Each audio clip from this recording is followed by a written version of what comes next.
Okay, restart.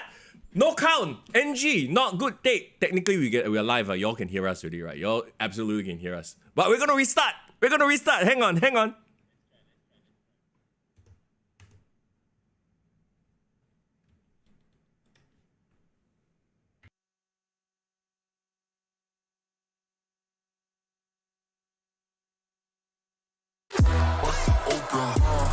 Let me see you try. Bro, what's going on? Did you switch on the stream? I can hear it in the background. Yes. Oh. Cannot, bro. We need to restart again. Okay, third time's the charm. No, bro. We got to start like real professionals here, okay? You know what I'm saying? We're real professionals here. Exactly, bro. Exactly. Okay, hang on.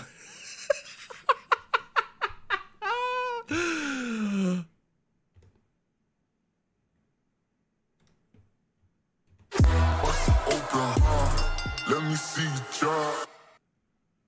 Hey, what's going on? It's like the first time I'm seeing you today, bro. It's Mr. Young. I'm doing all right, man. What is going on, everybody? Alamak, they say they can't hear you now. What is going on? Okay, hang on. Apparently the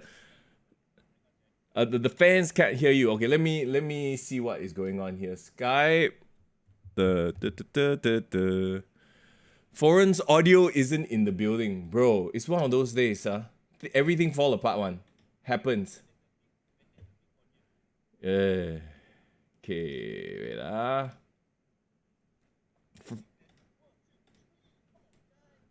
Foreign's audio is not in the building. How many times will we have to restart this match? That's the question. So I can just see chat is like going off. Oh, can just see him moving only.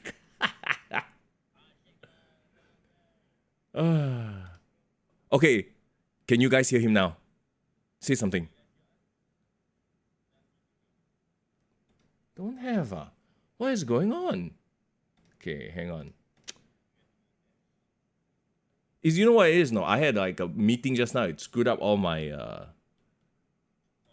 audio settings. Okay. Never mind, can blame his Wi-Fi. By God!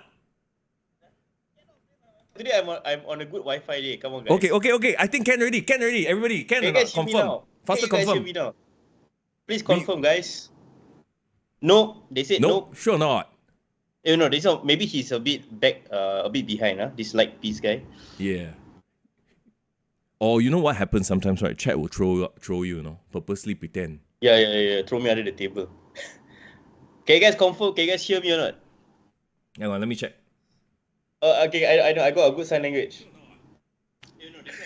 Can hear. Confirm can hear. I switch on mine. Come on, guys. Can hear. See, now they troll in. Welcome back, Ken. Okay. Come. Alright, we're good. Are we ready to restart this? Oh, I guess you have to do it again one more time. Fourth time's the charm, bro. Fourth time the charm. Okay. Hang on. Yeah, like Cody Rhodes, bro. We can never win the title.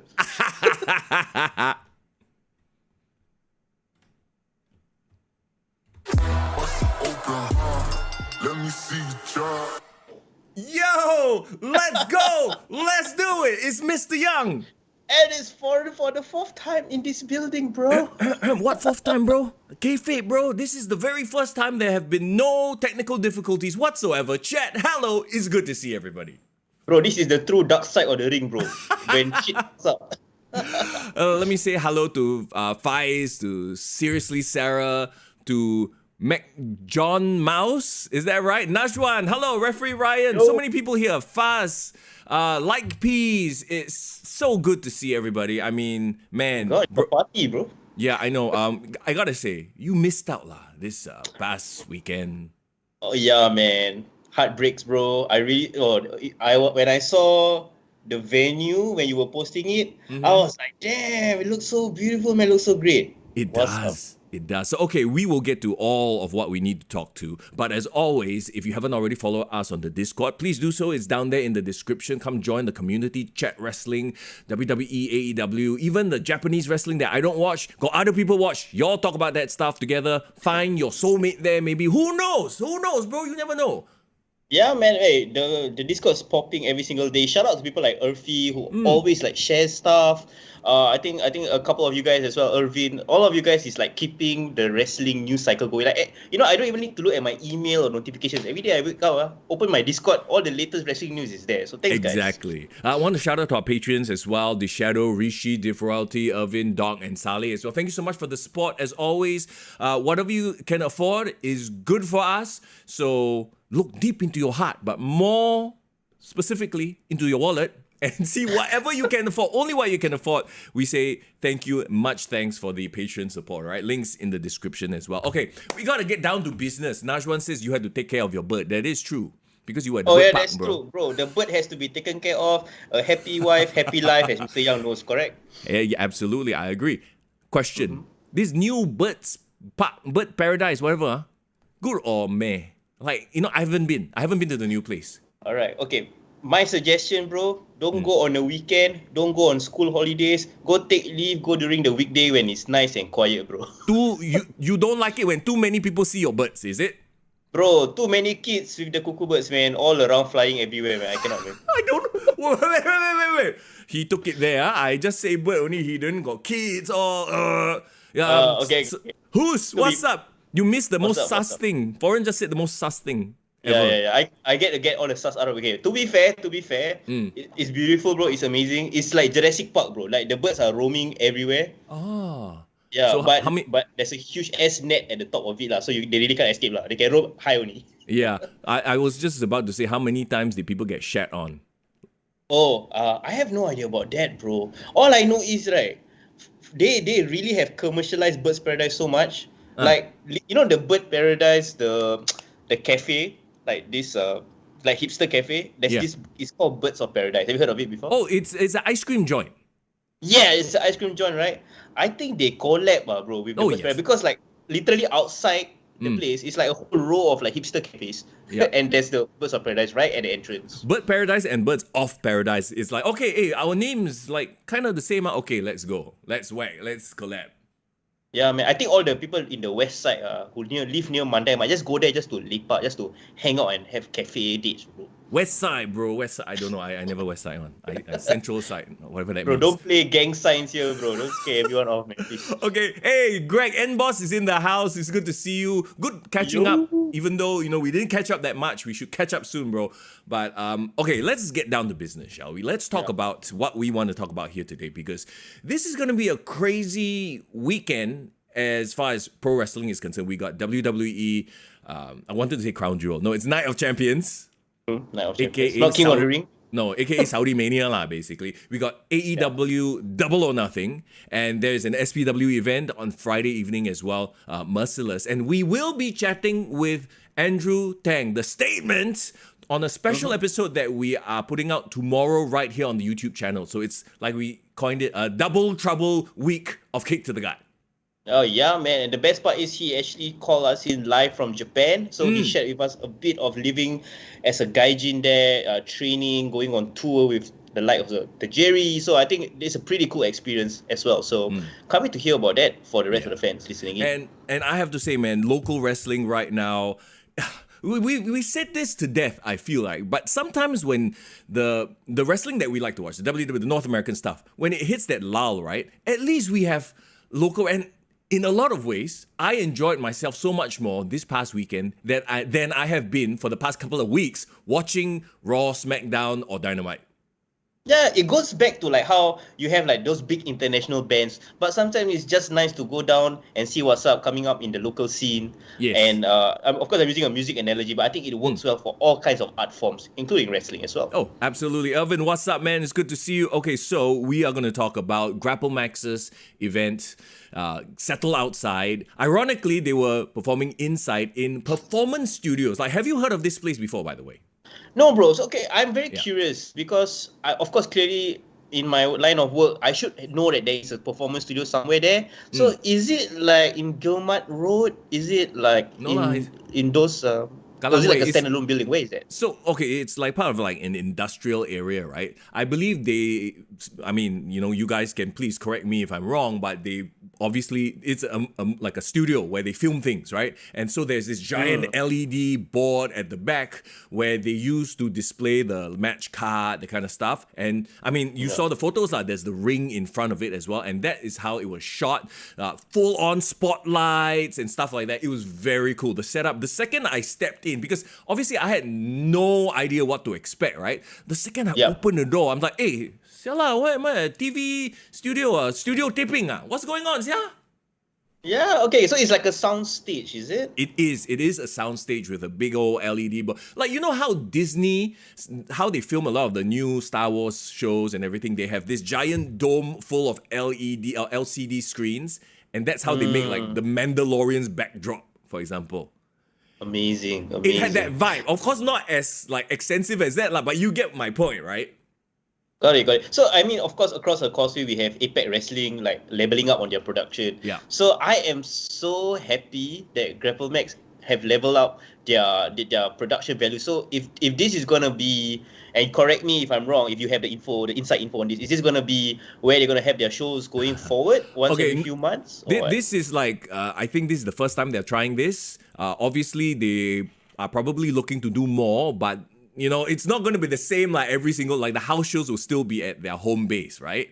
So Got it. This you can think of as like a Saudi Mania, like a WrestleMania, like one of the biggest shows, Yeah, and you know what the best part? I think they sprang it right on us. Like they kind of announced it's a different venue, but they never show or preview what it was like. So I think people who went there didn't know anything or wasn't expecting anything. They must have been super surprised. What was the reactions on the ground from the people that you were talking to?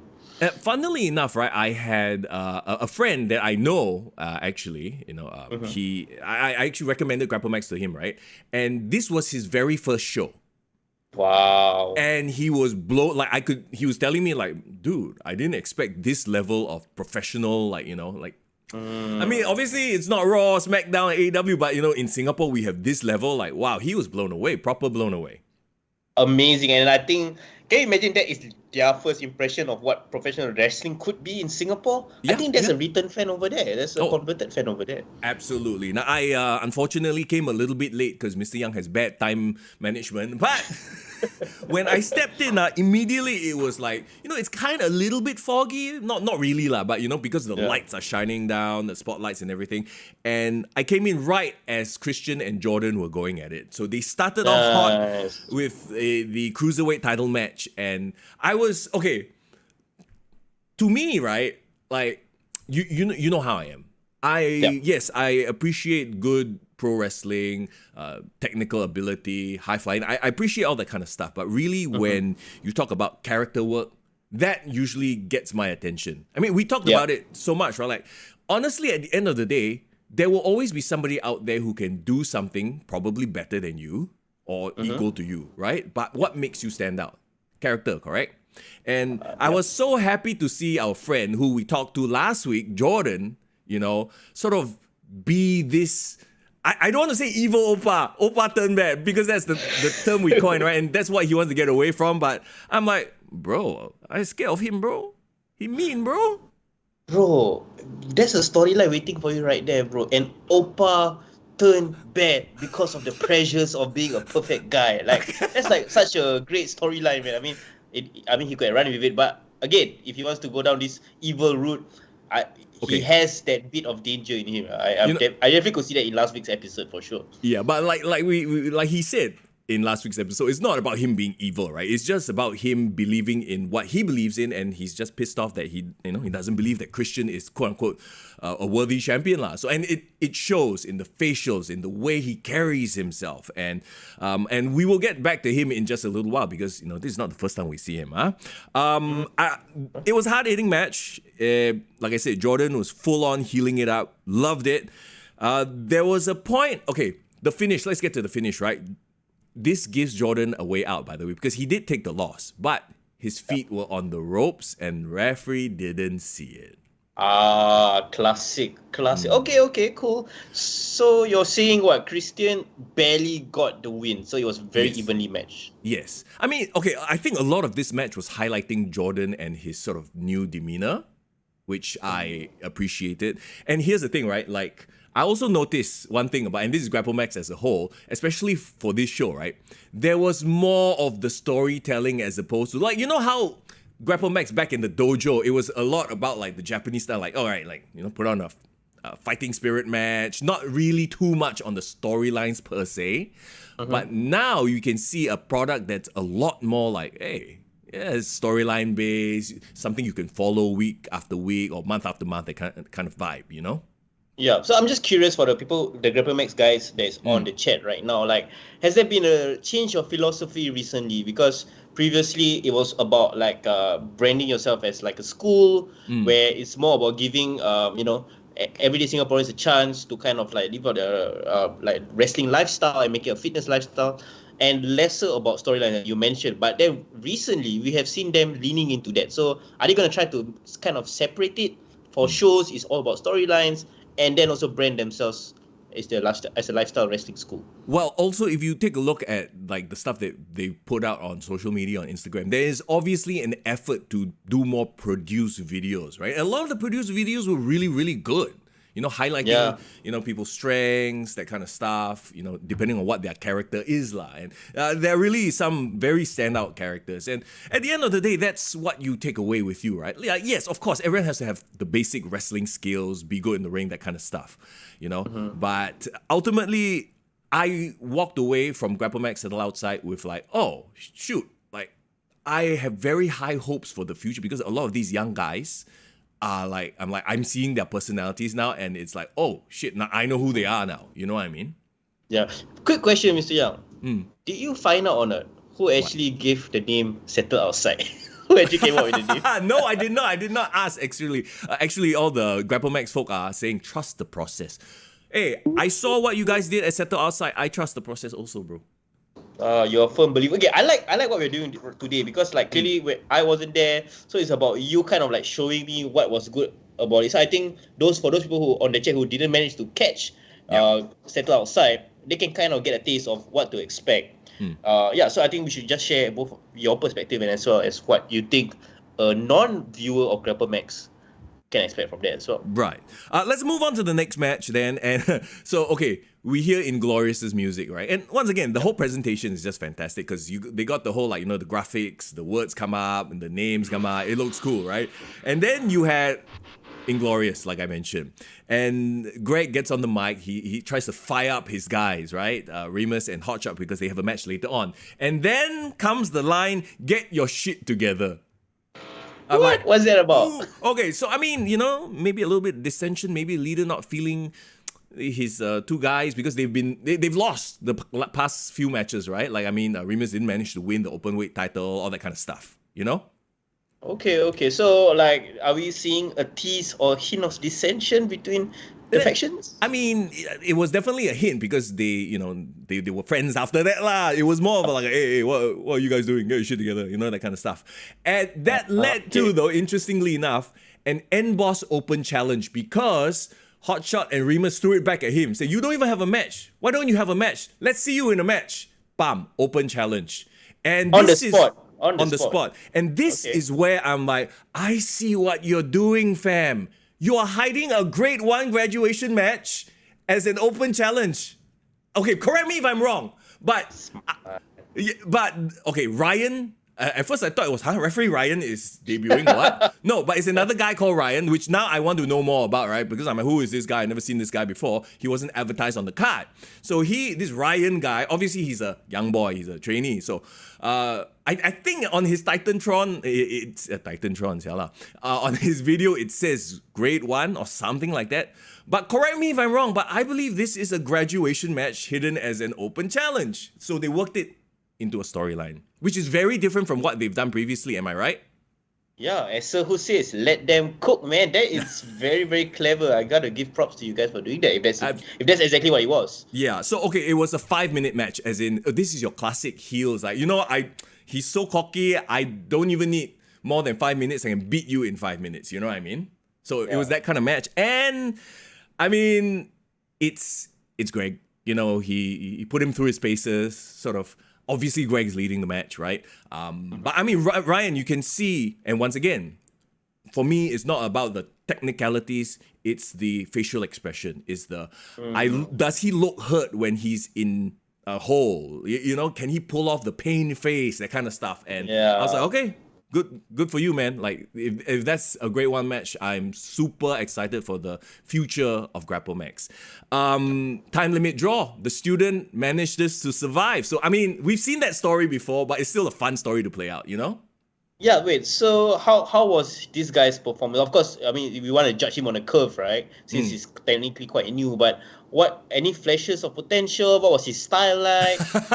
I mean, it's a great one match. So you're gonna have your arm drags. It's very basic. It's a basic match. Headlocks, you know, that kind of stuff. Like I said, you know, as a person who's watched a lot of wrestling, I can tell. Okay, you know, one person's leading the other one, but it's fine. Like I said, we're grading this on a curve, right? Yeah, okay, cool. Of course, much respect to Greg. Every time I've seen him in the ring, he loves to slow things down, play up the psychology, and I'm pretty sure he highlighted him quite well. So, yes. Any thoughts on this Ryan guy? Not referee Ryan, but this Ryan guy. What do you think is his potential? Like I said, I think there's definitely a lot of potential here because Greg put him over, like, essentially. Even though Greg, that's right. You know, he didn't lose, but he didn't beat him in 5 minutes, like he said. And there's always potential for more, like, you know, he beats him down later. But yeah, we'll see. We won't rush into that kind of stuff. Curious question, right? What was like the makeup of the crowd like? Was there a lot of new people, new faces, non-wrestlers? Like, how were they reacting to this match in particular? I think there were a few people who were making debuts, so there were new faces. In fact, I ran to ex-colleagues and so I was like, hey, what are you doing here? Okay. And very, very paiseh also. Sometimes like the ex-colleague I ran into, I forgot their name. So I'm like, hey, bro, I don't know your name, bro. Mr. Young famous, you don't need to know people. People know your name good enough. No, I don't know their name. That's what I'm saying. I know. You don't need to know their name. Wow, basket, no, I'm not like that. I'm not like that, okay? So there you go. The next match, let's talk about that Falls Count Anime. Anime. Aussie versus Showtime Inc. So this is your Falls Count Anywhere crazy shit spilling out onto the aisleway match, okay? It was a 4v2, essentially. Did I see a table spot in this match? Okay, so here's the thing, right? Like, basically, it was supposed to be Julian and Showtime versus Aussie, but then of course Prabhu and Superior. I hope he makes this his name, by the way, Superior Sean, because he got two Seans, right? So he calls himself I'm the Superior Sean. So I hope he calls himself Superior Sean from now because it's actually a really funny name. I think that's actually I think that's a gem, bro. It's super heelish as well. Like, hey, I'm Superior Sean, you know, and it makes him stand out from the other Sean lah. But that aside, essentially it was a 4v2 brawl. I mean, like I said, you know, to me, Sean, Superior Sean, really stood out because the dude is so good at like ad-libbing the moment when it comes to like just being a dick heel, you know. He's like constantly interacting with the crowd. There was a spot where they smacked I can't remember who. I think it was the other Sean. Yeah, with a textbook and all these funny spots lah, basically. Oh, there was a spot where the handcuff, the Showtime Inc. brought out handcuffs, right? Yeah. And the handcuffs broke lah. Wait. Was this part of the show or were they trying to recreate AEW? No. I don't think it was part of the thing. Like, they handcuffed Sean to the post, right? And then the handcuff broke. And then the crowd, of course, is like, you know, they were having fun with that. Then Val went and took 2 more handcuffs. He's like, I come prepared. Okay. So he did what AEW couldn't do and actually prepared for any case of like things fucking up, like, essentially, right? Or maybe he planned that spot on purpose to reference AEW. Who knows? Maybe. We don't know, huh? Okay, one question. Did Sean, when the handcuffs broke, did he still kept selling it like that he was tied to the handcuffs? No lah. So the other, like, the rest of Showtime Inc. held him down a little bit longer lah. Okay, good that you guys played psychology straight. That's good. Okay, so it wasn't a table. It was Val was like, get the planks. So it's like, see me plank, like planks. So like it's like chipboard lah. It's not really a plank lah. You think of plank, you think of wooden plank. Like, it's chipboard, right? They They mounted it on the two chairs. I mean, it's tough to go and get a table in that narrow spot, and it might be a little bit dangerous as well because the crowd is super close. Yeah. So, but they still did that spot where, it looked like he crashed through the planks. I mean, the chipboard I think gave quite a great effect because I saw like the dust was flying up. Yeah, it was. Was the sound good though? That's my question. Was the sound effect good though? It was all right. Like, after that, I think Aussie, they power bombed Val on top of Julian to pick up the win. Oh, So, wow. Okay.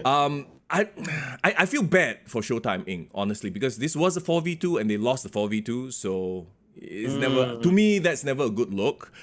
I mean, okay, weapons were involved, so you can kind of forgive that a little bit lah. They need a fifth member to come in and save the day, I think. What? But if they need more members to beat two people, doesn't that make them look weak? Hey, I mean, Right to Censor invited their father and their mother all joined. Bro, but maybe the fella who raps their song should show up and be the fifth member, bro. I mean, the fella got stuck by some cuckoo birds around the paradise there, Very hard to come and save the day. Oh shit! So I mean, this was like a fun distraction. It's a very different style of match, obviously, right? But I was sports entertained, so there you go. Okay, going into this like first three matches per se, right? Who was like the crowd favorite? Who was had the best crowd reactions? Oh, best crowd reaction. I would say Aussie. Oh, really? Yeah, they were getting a lot of like you mean heel heat also? Because heel heat as well, yeah. I think Jordan was getting it from the crowd because he was like so like full blown like heel. And given Christian also has his fans and he has a great connection with the crowd as well. I'm sure he did well as well. Yeah. But I think that match was more to highlight Jordan than like as a heel than the other way around. Okay. In my estimation, but there you go. The funny thing is, right, like Julian essentially sold his injury all the way till intermission, and after the event, during intermission he was lying on the floor at the snacks and the concession table, bro. He was lying on the floor, bro. He just sold it lah. Yeah, sell the injury all the way until intermission. Reminds me of this one wrestler. Do you remember? Like, I think after the live event finished, he was still laying in the ring and everyone packed up around him. Funny, yeah. So there you go. That's your false count anywhere match. Okay, then we have Mr. D versus Ban. Yeah. Versus. Sorry, Mr. D and Ban versus Inglorious. All right. So we were talking about this last week as well because we do not know much about Ban. How was your reaction about his performance in this match? Okay, I really liked his intensity, and I'm going to bring this up over and over again because, how do I put it? A lot of what pro wrestling is selling the moves, right? And selling that you are firing up. Like when you watch some people when they fire up, it looks like they are just like going. But when I felt the what bro?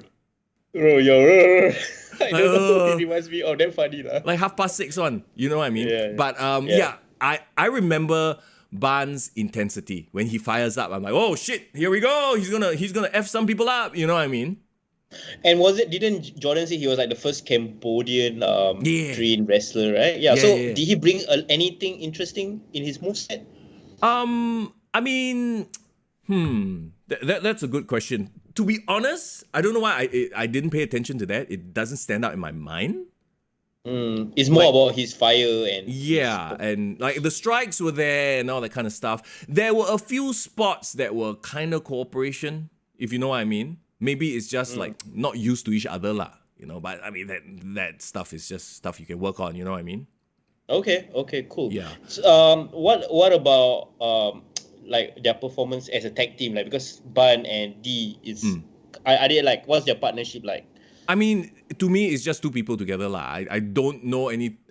You're trying to say like are they natural as a tag team? I would say no.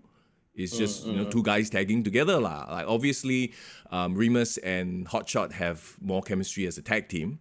For sure. But they would be the one to pick up the losses here. By the way, Remus misses the moonsault and takes the pin, loses the match to Ban. Some more. Oh, wait again. So Inglorious got another loss, essentially, right? Yeah, essentially, right? But a lot of what you're seeing here is sort of like kind of like a passing of the guard. Like they're putting over the young guys. Like Ban picks up the win here, Aussie picking up the win. over like. And they're furthering the storyline of Inglorious having this potential breakup, right? Yeah, because some of the guys are underperforming. That sort of idea lah, you know. Yeah. You know what I want to see? Mm. I want to see Remus versus Greg, and then I want to see Wilson versus Greg. So both of them have their chances to fight Greg, and then both of them fight each other. What about triple threat, bro? But if triple threat, it will just end up becoming the two younger guys like beating up on Greg. True. Right. Sure. Okay, then we move on. And we have the number one contenders match for the Cruiserweight Championship. Have you seen this Simon Sia before or not? Bro, we've seen him before. I don't know whether you were there with me, but I saw him before, and I deem him like GrappleMAX's Leo Rush. Leo Rush. Okay, interesting. Because when I saw him, all I could think of was Darby Allin. Darby Allin. Okay. Yeah. Was it something in his personality or his presentation on that day? If you watch the video I posted, right, he literally, like, while LK is on the top rope, like, cheering the crowd, he's sitting in the corner, like, looking intense. I saw that. So that's very, that's very Darby Allin. Oh, by the way, yes, Remus and Greg already faced off at the semifinals of the Gold Standard, if you remember. Oh, yes, I remember. But that was more of like a respect thing, right? Like a student. Yeah. No, you're talking full-blown, like, I buisong you. Yeah, like, okay. Like, yeah, you know where I'm going with that, right? Okay, so anyway, coming back to this Cruiserweight Championship contenders match, lots of high flying, fast-paced things, spin kicks, flip kicks, that kind of stuff. I like it. You know, I was really impressed by Simon. Once again, it's the fire, it's the intensity that sells it for me. You know, you can do 1,000,001 moves. Everyone can do the same move. Not everyone, but a lot of people can do the same moves. But can you sell it like, you're trying to kick his head off? You know, that is what impresses me. One thing I noticed, right? Like, do you feel like Simon have a bit of that swagger that even Lady Killer had back in the day, or like he still has? Like, it's almost like a younger version mirroring himself. It's a different swagger lah. You know, it's a different like it's the swagger for this generation. Like, you know, excuse me, I'm losing my voice, by the way. I think I chilled too loudly already. I thought you coughed because you were like, this generation. Like, no. I'm not being sarcastic or anything, but I'm legitimately losing my voice. So, okay. Yeah, I really like what he was doing there. Okay, so there's a ref bump. LK hits the rock bottom, but the ref is down. You know, and all of a sudden, guess who shows up? Who? Oh, wait. Let me guess. Jordan. There you go. Because this is for the Cruiserweight title, he still wants the title, so that issue with Christian is not resolved yet, right? So he basically did a Braun Strowman lah. A Braun Strowman? What, a reference? Why? I'm not finished with you. Okay. Jordan came in, beat down LK, so Simon basically looks like he's helping Simon win lah, but Simon does Swanton to finish the match, which is really cool, by the way. Cool. So this was when the referee was down and they didn't notice these shenanigans essentially lah. Correct. But then after that, while Simon is celebrating, bang, one X kick one time. Then Jordan just standing there like, I'm the rightful Cruiserweight contender with the evil look and the, you know, like it was a very everything. This is all presentation. The lighting. You know, the red color Titantron at the back, because Simon's video package is red color. Like, everything looked perfect in that moment. Like, I have it on my video as well. Like, he looked like a legit, like, badass. Do you feel like he's kind of low-key the MVP of this past show? I think you can tell from the way that I've been ranting and raving about our favorite Oppa that he might just be, huh? Oh, okay. Winning over Hearts, Mr. Young. Heart as well. Yeah, even though he's supposed to be a bad guy, lah, but you know, hey, I appreciate the heel-ness, you know what I mean? Yeah, I love it when like these wrestlers, they got like a chip on their shoulder, and those wrestlers with chip on their shoulder, they seem to perform under immense pressure and like kind of deliver. Can I just say, right? Much respect to your veterans, right? Like your Gregs and your LKs and Val and all of them, because they are essentially trying to build this next generation. You know, this next generation doesn't look good if not for those guys, you know, giving them great matches, right?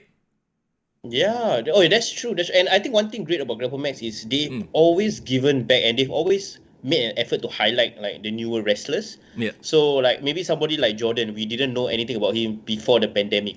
But then in these last 3 years, he kind of gained a bit of a bit of a following, and that is down to all these like OG GrappleMAX wrestlers giving back. Yeah, I mean, he's definitely ready for this right now, given his presentation and everything. So there you go. Jordan beats down Simon, and then he declares that he's the number one contender, even though technically it's Simon. So there's probably more to go where this storyline is. Cruiserweight title scene getting interesting and heating up, I'm saying. I know. I'm very excited. So, okay. Then we move on to the main event of the evening. Yes. All right. GrappleMAX Openweight Championship, DJ Cal. There you go. Versus Big Dave. I mean, okay. It starts off with like a game of one-upsmanship. You know, there's respect there, but also it's, like, I can do better than you sort of a thing, right? And Dave was slightly heelish. I mean, okay, it's not like he's just, because technically you have two faces facing off, right? Yeah. So he's Do you feel though that there was like a bit of tension in the air of like, do you feel that there was anything coming, or do you thought like, okay, this is just gonna be for the match and the focus was on that? I felt like it was just a match, and like it's a match for the championship, But I mean, that being said, right, like when I say Dave is being heelish, I don't mean that he is playing a bad guy and telling the crowd that they suck. No, I'm saying that it's these subtle things, right? Like, I think there's a Cody Rhodes quote recently, like, what makes a good heel? And he said, it's not about like being an evil person or whatever. It's not giving the crowd what they want. Yeah. So, yes, I remember this. Yeah. So that's what a heel is, and in a lot of ways, I saw that in Dave that day. Even though technically he's still a beloved character in the GrappleMAX, but it is what it is, right? Did Cody Rhodes essentially admit that he was a heel in his last run in AEW? maybe. I don't know. Okay. But I enjoyed the match as well, and yeah, I had no idea what was gonna come, right? And Dave wins with his finisher. What is Dave's finisher? Somebody please let me know. Was it? I know he does like a suplex as a finisher. It's almost like a jackhammer, right? No, it's like the Bray Wyatt. What's the name of his stupid move? Sister Abigail. Yeah. Right, but I don't know. I forget what Dave calls it. Somebody please correct me if I'm wrong. Yeah, and then he like talks to Cal and it's like, I'll see you somewhere down the road. They hug, they show respect. I'm like, huh? Okay, like. Maybe this is just all right, good match, GG sort of a situation, right? Okay. Because we hadn't gotten to the final curtain call yet. Then Dave issues an open challenge, like, who is my next challenger? And guess who steps up? Wait, okay, so while this was happening, was like Cal like out of the ring? Yeah, he was like out of the ring. Okay, so he walked away, and like essentially Dave was back. The spotlight was on him, and he was doing an open challenge. Yes. Right? As in, who is my next contender? Like, who do you think is the next? Who stepped up? I mean, seeing as you've seen his name pop up, was it Jordan again? No. It was like he's already involved in the cruiserweight scene. He doesn't need to be in the main title scene as well. Okay, that doesn't make sense.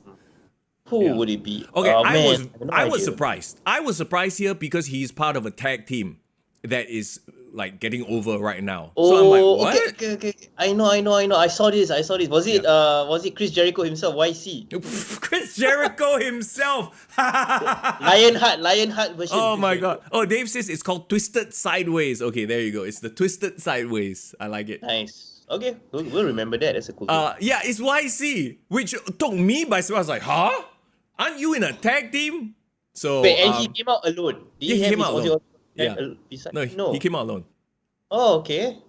So what was the story like? Did he cut a promo or anything? No, they just face off. So it's like, okay, you're next. That's it. How was the crowd's reaction to that? Because of course, YC, we've known him as like a tag team primarily, right? So I would say, wasn't this out of the blue, or what are your thoughts on that? Okay, to me it was out of the blue. To me, I was like, huh? I don't get it, but I'm like, okay, I guess we'll see where this goes. And like you said, he's part of a tag team, so it, to me, kind of didn't make sense. It would be like if Roman Reigns asked for a challenger, all of a sudden, Angelo Dawkins shows up. I'm like, huh? What? If Montez Ford showed up, I would like, I can see that. maybe. Okay, fine. Right, but so that sort of wraps up the proper show, as in the in-canon show, right? Okay. Before we talk about the last part, like overall, like just on match performance alone, how would you rate this show? What, upon 10? You want me to Yeah, give it upon 10 upon or like 10? rate? I was sports entertainer. I would give it a solid 8.5, maybe even a 9. Ooh, Yeah. okay. And you say, I mean, I can't remember which shows you went for GrappleMAX recently, but Yeah. was this like easily like your favorite show this year or I in a feel like this. while? I feel like this might have been the first show I've been to GrappleMax's in this year because I keep Was missing it? the Saturdays. Yeah. Yeah, okay, yeah, because I was the one that came for the previous show.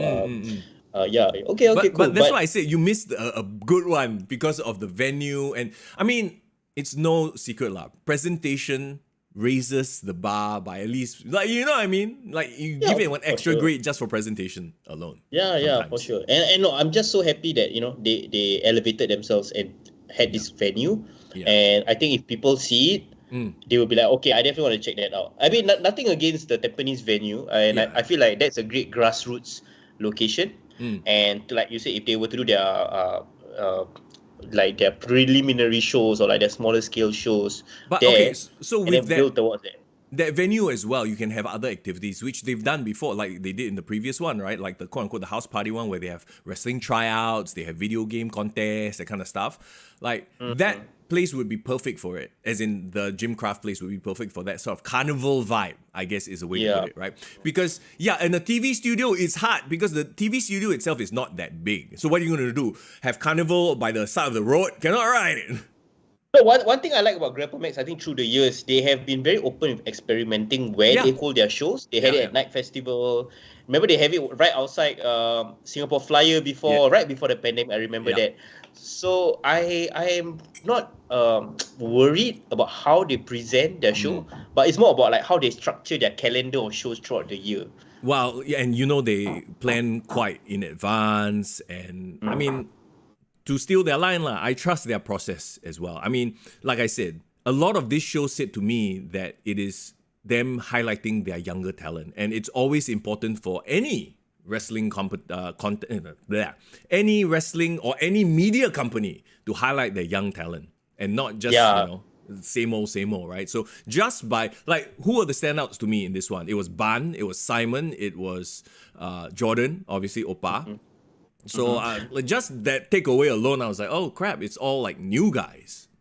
Yeah, that's great. And do you feel like, based on what you saw, that they are kind of splintering, like they are starting to have their own following, like each wrestler kind of having their own fan support? Sure. Yeah. I mean, because it goes to the whole having a quote unquote character thing, sort of moving away from the, okay, we are just wrestlers. We are just like young boys, you know what I mean? So I'm glad they're moving in this direction. It makes for, as much as we want to do things traditionally, like, the Japanese style, at the end of the day, right, it's about the marketing as well. Yes, go ahead. Yeah, sorry. I think what Faiz said caught my eye, bro. Next time, Void Deck Wrestling incoming. Oh my God. Didn't Kurtista, Singapore's most infamous wrestling fan, didn't he do that already? Okay, Faiz, you and Guru Void Deck match in Yishun, please, and get Omar to referee. Omar Julius. Okay. Thumb Wrestling Championship. There you go, says Irvin. So, if any of you folk in chat have not checked out a GrappleMAX show or local wrestling show, please go and check it out. Quick question. Yeah. Quick question for the people in the chat, like for Greg especially. Will you guys be putting up like the full show or at least highlights of the matches on your YouTube channel? Because I definitely would love to catch it on review. Seems like I missed out on a great show, man. So I really want to check it out. There were cameras, so I'm pretty sure that there's definitely going to be a YouTube like video up there, Awesome. I'm Okay, pretty cool. sure. I'm pretty sure. Okay, so then that brings us to, at the end of every GrappleMAX show, they do the whole thing where everybody comes out and they yell, "We are GrappleMAX," right? And Greg gets on the mic and he's gonna make an announcement. And they're like, "Okay, what's going on?" So there's like a little buzz in the crowd, and all of a sudden he tells us that it is DJ Cal's last match for a while, as in he's gonna take a really long break. So it's not like he's quote unquote retiring, but I think life gets in the way as well. I'm sure. He's gonna step away from wrestling for a while, and then it was super emotional. Like I don't know, maybe Cal didn't. It was very emotional. That's why he didn't want to get on the mic. So Greg had to do the speech for him. That's why, Wow. yeah, Okay. and I also want to. I also theory, Greg gets super emotional on stage in the ring as well. Can we tell a short story to the listeners and reveal that actually Jordan wasn't our initial guest that we wanted on the show? Actually, before that, because as a long time follower of GrappleMAX and someone who I've always thought highly of DJ Cal, and then seeing as this was considered his first crack at the title, right? Yeah. I actually reached out and asked Greg, like, we all were asking like whether he can be on our show to help preview the event. But then very funnily enough, he kind of told me that that he had a lot of commitment. I think he was super busy, so it was very hard to tie down on a slot. And he decided like, okay, I'm sorry you can't make it, and that's why we pivoted and asked Jordan. Yep. But on hindsight, knowing that this happened, do you feel that there was a reason why he felt like, okay, maybe he should give it another shot to someone else to be on the show? No need to feel lah. I had a short talk with him after. Oh, yeah. It's pretty much like, he wanted to give the shine to somebody else because he knew this was going to be his like last match for a while, so he didn't feel like it was right to take the spotlight. Which kudos to him, right, for doing what's good for business, as the saying goes. Yeah, as all the old timers always say, it's good to go out on your back, right? So what's the future? Did he talk about what's he gonna be doing, or is it just like leave it at that? Yeah, leave it at that lah. And here's the thing, right? I'm sure this is not it. He's gonna take a break, other commitments, that kind of thing. I'm sure he'll be back at some point. We will definitely see DJ Cal again one. Yeah, for sure. And I'm so happy for him. And he's doing a lot of great things. I'm sure I see him on social media all the time, teaching classes. Yeah. Being super busy. Do you feel like now that spot open up, like who is gonna take up that spot? I wouldn't say like a new guy, because who will be like the established person who can kind of almost be like the face of the company? You mean the ace? Who's gonna be the next ace, as it were? Yeah, because he will forever be the ace for sure. But if Dave is like the top guy now, if he's number one, who can be 1A? Ooh, that's a very good question, and I think it might be up to one of these new guys to step up and take that spot, as it were, because it feels like our established favorites, like like LK and whatnot, right? They're sort of like letting this new generation come up to take that spot. So is YC going to be the next guy? We will have to wait and see. How does this play into YC and Sean's sort of partnership in Aussie? Like, are they going to break up? What's going on here? And once again, we have a face versus face main event in the main scene. Interestingly, and I know they are kind of in the middle of some sort of dissension, but I kind of want Remus back at that spot. Either him or Wilson in that spot. Well, we'll see. But I mean, after all these losses, right, maybe what it takes is for them to turn, to break away and, be their own guy or whatever. Yeah, enough speculation. I think the future for GrappleMAX is quite bright. So I understand you kind of had a chat with Greg. Yep. What is in the near future? What's going to be the details on the next show? Akan datang, bro. Just wait and see lah. It's coming soon, I mean, like they say, trust the process. We'll go check out their next event, be it a house show or whatnot. And as usual, you got Nashwan putting out these Avengers level posters up on social media, so always you can see what do they have planned next. I don't think they've mentioned anything about doing an event at that performance studio again, but I'm sure after the response, after what was done, I'm sure they're looking at it again. It's not cheap. I can guarantee you, getting a place like that, be it barter, be it payment, whatever the deal is, I don't know what the deal is, but it definitely wasn't cheap. So we have to take that into consideration as well, because at the end of the day, it's still a business, Yeah, for sure. And but again, like the presentation really elevated the product, and I almost wish that they kind of told everyone ahead of time, and I think maybe I also understand, probably because of the capacity issue. Surprises are a good thing, but like the thing is, it's going to be up on YouTube, so we will get to watch it lah. No worries. Greg mentions that House Party end July. It's going to be one of those with like the tryouts and the video game contests and everything, right? And I don't want to say anything, but talking about video games, it's finally coming out lah. So I don't know. Yeah. I don't know. We may see this game get promoted in certain places. if you know what I mean. In terms of the Alright. wrestling scene here in Singapore, okay? Okay, let's hope we have good news because I actually saw the announcement that they finally announced a date for the Bro. release and even It's a day after my birthday too. Oh, is that? I mean, I don't know whether that's considered a good birthday gift. Do you want that as a birthday gift, Mr. Young? Okay, I will. I mean, it's still a game that I will play. Of course, okay, I'm trying to be sly about it, but we all know what we're talking about. It's AEW Fight Forever that took forever, but now it's going to come out. Nice. Okay, before that, let's put a bow on GrappleMAX Settle Outside. Any last comments and thoughts about the show, Mr. Young? Great first impression for those who, saw it for the first time. Of course, not all shows can be on that level, but, it's still a good impression is a good impression. I am very excited for the future of GrappleMAX. Like I said, a lot of the young talent really stood out to me. Like, oh, wow, okay. I like what they're bringing to the table, and I can't wait to see more. Yeah, for sure. And thanks, guys, for putting on a great show. And I will try my best not to see birds and try to see wrestling instead, guys. Okay, so next show. That one, some of their tights quite tight, so maybe you can see birds in the wrestling show. Bro, and we just Lao Chow, not the Lan Chow, please. we just went straight back into the sus territory. Okay, talking about that video game, AEW Fight Forever. Yes, that's finally coming out after quite an extended development period. And speaking with people in the scene, right, some of the contacts that I have, it's going to be more of a... Okay, so you know how WWE 2K is more of a sim, like it's really for the hardcore fan. I would say that the WWE 2K games has a very steep learning curve. Would you agree with me on that? Yeah, for sure. I mean, the whole issue is that they wanted to make it a simulation game, right? So I don't know whether it caters to casuals.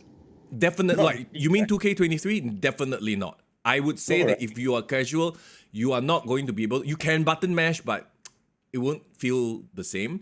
I feel like what AEW Fight Forever is targeting is that casual market. So Got it. It's like, okay, you have the core wrestling mechanic, which will be deep enough. I don't think it's going to be just press A, press B. You know what I mean? Yeah. But I think it will be easier to pick up than 2K23. And it's going to come with a lot of side games. A lot of these, like you've seen the videos, right? The games, yeah. So imagine, like, when you go to your friend's house for a party, instead of sitting there for half an hour teaching them how to play 2K23, you fire up AEW Fight Forever, and you're just... It's like playing Smash Bros. Yeah, okay. I it's- kind of get the vibe of it now. It's like playing Mario Party, Mario Kart. It's like, you just pick up and play, and you might not even be wrestling. You might be playing the mini game, like the shooting the basketball or whatever bullshit mini game that they have in the thing. I feel like that is the vibe of this game, and it'll be interesting to see, like, once it comes out, like, whether it stands up or not and how it pans out. But I think this is definitely targeting a different market. Just think of it as a Smash Bros, but with AEW characters. Like how they talk about AEW having a party-style wrestling match. Essentially, this is like a party wrestling game, Yeah, right? yeah. You can kind of Vince put it says- on and have fun. Irvin says, later you see the old school need to memorize button combination. Oh my god, no, bro. Those were those were terrible days where, like, oh, I will do you one even better. WWF Warzone. I for the PlayStation 1, I had that with Stone Cold on the cover, like doing his thing. And then Yeah, like, that was a memory. to do hip toss, you must front down square. Like, what the hell? And then you have to remember all, Holy shit, who cares? And you know who was the champion of that game in my dorm? Who? Who else, bro? Oh, who Mr. else? The biggest wrestling nerd there. Of course, it had to be you. I memorized all, bro. Like any character you give me, I can use to whack you on. I used to be like that, but for Mortal Kombat games. Because Mortal Kombat, you really had to memorize, like, brutality and fatalities, right? Mortal Kombat 1 is coming out. How hype are you for that? Oh, I saw the trailer, bro. Side topic, bro. That was an amazing trailer. Shit. Hey, so Street Fighter 6 is coming out this Yeah, June. shit. All these old games are coming back. Okay. Us fighting fans are eating well this year, and I may or may not have bought a fight stick, like the arcade stick. What? So you're gonna play like old school style, huh? No, not play the new stuff. Street Fighter 6 and Mortal Kombat 1 when it comes out this this year. Using the your fight stick essentially, lah. Yeah, well, I played the open beta with controller. It was like, okay lah, can lah, but it's still a bit irritating. I'm like, okay lah, screw it lah. Don't tell my wife. Okay. Last question. Don't tell your wife, especially. Last question on AEW, the Fight Forever, right? My biggest concern, and I think most fans' biggest concern, is by the time it's released, how old is the game gonna be? Like, is it gonna be like freaking Cody Rhodes still without neck tattoo or what? Okay, let's focus on the fact that it's going to be a fun party. look. Until we see, dear God. until we see actual footage, we won't know. So there's no use trying to, think about it right now. Like literally, my contacts also don't know yet. Bro, I saw a bit of the footage that I think AEW Games YouTube channel put out. And Kenny Omega's entrance still got the two girls dusting with the cleaner, bro. Oh my god. And then So tell me, Chris Statlander comes out as an alien and... Probably Chris Jericho is still the Painmaker. champion, or like, I don't even know from which era, yeah. Hey, but maybe you can customize, so it's fine, right? It's not a big deal. Okay. I hope they release it and they have a lot of downloadables so that you can kind of update the game as it goes along. Not like release once a year kind of nonsense, right? We'll have to wait and see, bro. I don't know. I mean, the fact that it took them this long to get a release date, okay, but we'll stay optimistic and then we will see. Irvin says unlimited blood spray. They call it the John Moxley special, right? Which is damn funny, right? Because you want to put blood all over in the game, and then it's supposed to be a party fun game. Like how? Like pick a lane. Oh, unless they did what WWE did back in the day, right? Remember last time, I don't know which game, but every time, like, for example, Yokozuna sits on top of you, then they got chicken wings flying out. Oh my god. And then it's like Hey. Undertaker fight got tombstone flying out. So instead of blood, they have all these like substitutes. Bro, Yeah. if they did that, I would be so happy because I grew up on that game. WrestleMania, I think it was. It was an arcade game. Yeah, because I remember it was like early 90s new generation wrestlers. There was a lot of like Razor Ramon, Undertaker. Yeah, Razor Ramon, like when you punch Razor Ramon, got razors flying out. Yeah. So They stupid. really made the characters like superheroes almost, right? Yeah. Okay, so I mean, there you go. That's something to look forward to. End of June, June 29th is when AEW Fight Forever comes out. Like I said, a day after my birthday. So it will be an interesting birthday stream. I'm probably going to stream it on my Twitch channel, so you can look Nice. forward to that. Speaking of AEW, shall we jump into the pay-per-views that are coming up this weekend? Yeah, for sure. Okay, so like clearly the first part of the show we wanted to talk about GrappleMAX Settle Outside. That is done and dusted. Let's move on to the second part of the show, previewing AEW Double or Nothing and WWE Night of Champions. Let's have AEW first, bro. Yeah, hold on. One quick reminder as well. Tomorrow we are dropping another special episode of the show with Andrew Tang, The Statement, because we're going to be previewing SPW Merciless, which is this Friday evening at their Foochow building. It's the Foochow building, right? Yeah. Yes, correct. It's the official building. Can I announce something as well? And I think based on our conversation with Statement, he wanted to kind of reward our listeners, whoever that's on the stream right now, by giving away some much anticipated tickets, bro, for this Friday, right? I know, I'm so excited. I'm coughing, bro. You go ahead. Bro, you go recover, my friend. You go recover. So, as he mentioned, he's actually wants to give away 2 pairs of tickets. When I say 2 pairs, not just 1 or 2, that means there's 4 tickets altogether. So you can bring a friend, bring a girlfriend, bring somebody Yes, you bro. want to date. We know to what this Friday. 2 pairs means, bro. No, you gotta make it clear, bro. The people will ask, they still ask me, hey, 2 pairs. 2 pairs means 2 or 4. No, 2 pairs, bro. What? Who are you talking to, bro? Don't know Bro, what we 2 got pairs some- means. We got some interesting wrestling fans on our DMs, man. By the way, yeah. So we have 2 pairs of tickets to give away for this Friday. So stay tuned tomorrow, and I think we'll probably give it out on the chat. And those who are Discord, of course, we'll give priority to those of our Discord members as well. Who hasn't gotten a ticket yet, find out more. But the real question is, bro, is 2 pairs 4 or 2? Hey, bro, this one is a hard question, man. 2 plus 2, quick maths, bro. Come on. Quick math. All right, let's talk about AEW then. AEW Double or Nothing, which happens on May the 28th in the US, which is Monday morning for us lah. Yeah, correct. So just to be clear, WWE's Night of Champions is Saturday afternoon, but technically Sunday morning for us Singapore fans, right? Yeah. But it's Saudi Arabia timing, so it's probably in the middle of the night, 2 a.m. Yeah, it's probably going to be when we are sleeping lah. To be honest, none of us will be watching. If I'm not mistaken, usually the Saudi shows is at 12 midnight for us or 1 a.m. for us, right? Something like that. I think 2 a.m. or something. I remember watching it through the night. It will still be a Sunday watch for me. Let's face it. It's like a Sunday morning one. I'm an old man. I'm an adult now with wife and everything. I don't get to stay up past 2 a.m. to watch shit like this anymore, okay? Yeah, man, bro. I'm 10 years younger, but I also don't want to stay up so late. You know, bro. And I just feel it, bro. realized, literally just realized, AEW is going up against NXT Battleground. There's actually an NXT show that's happening during AEW Double or Nothing. Bro, hands up. Anyone on the chat group, do you even know there was NXT Battleground happening? Somebody tell us. Are you guys paying attention to NXT? It's like I've stopped paying attention to Raw and SmackDown kind of in the past couple of weeks. Not gonna lie, you know. So No, like for me, Raw and SmackDown, you can still follow when you see their YouTube channel. Yeah. But NXT, like the people that I like all are gone. not there. Yeah, They're not there. All You know. gone already. Okay, very quickly, I'll just read you the NXT Battlegrounds card. Okay, sure. Just Why to not? tell you only, Shits and giggles, we yeah. got Ilya Dragunov versus Dijak, which is Dominik Dijakovic, by the way. I heard it's a thing. Last man standing match too. Actually, I would freaking watch this match. What's that? Between the two of them, Dijak and Ilya? Because we all know Ilya does very well against big guys, right?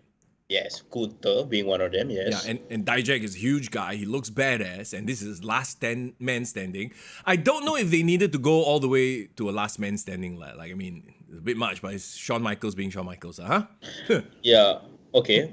I'm not aware of their rivalry, so what's been happening, so perhaps maybe this is the payoff. Yeah, but I would watch it just based off of, you know, their reputations alone. Yeah, you know, for sure. Wesley taking on Tyler Bate versus Joe Gacy. Triple threat match for the North American Championship. Big test for Wesley here. Yeah, I saw Urfi mention something about Wesley now is the longest reigning NXT North American champion.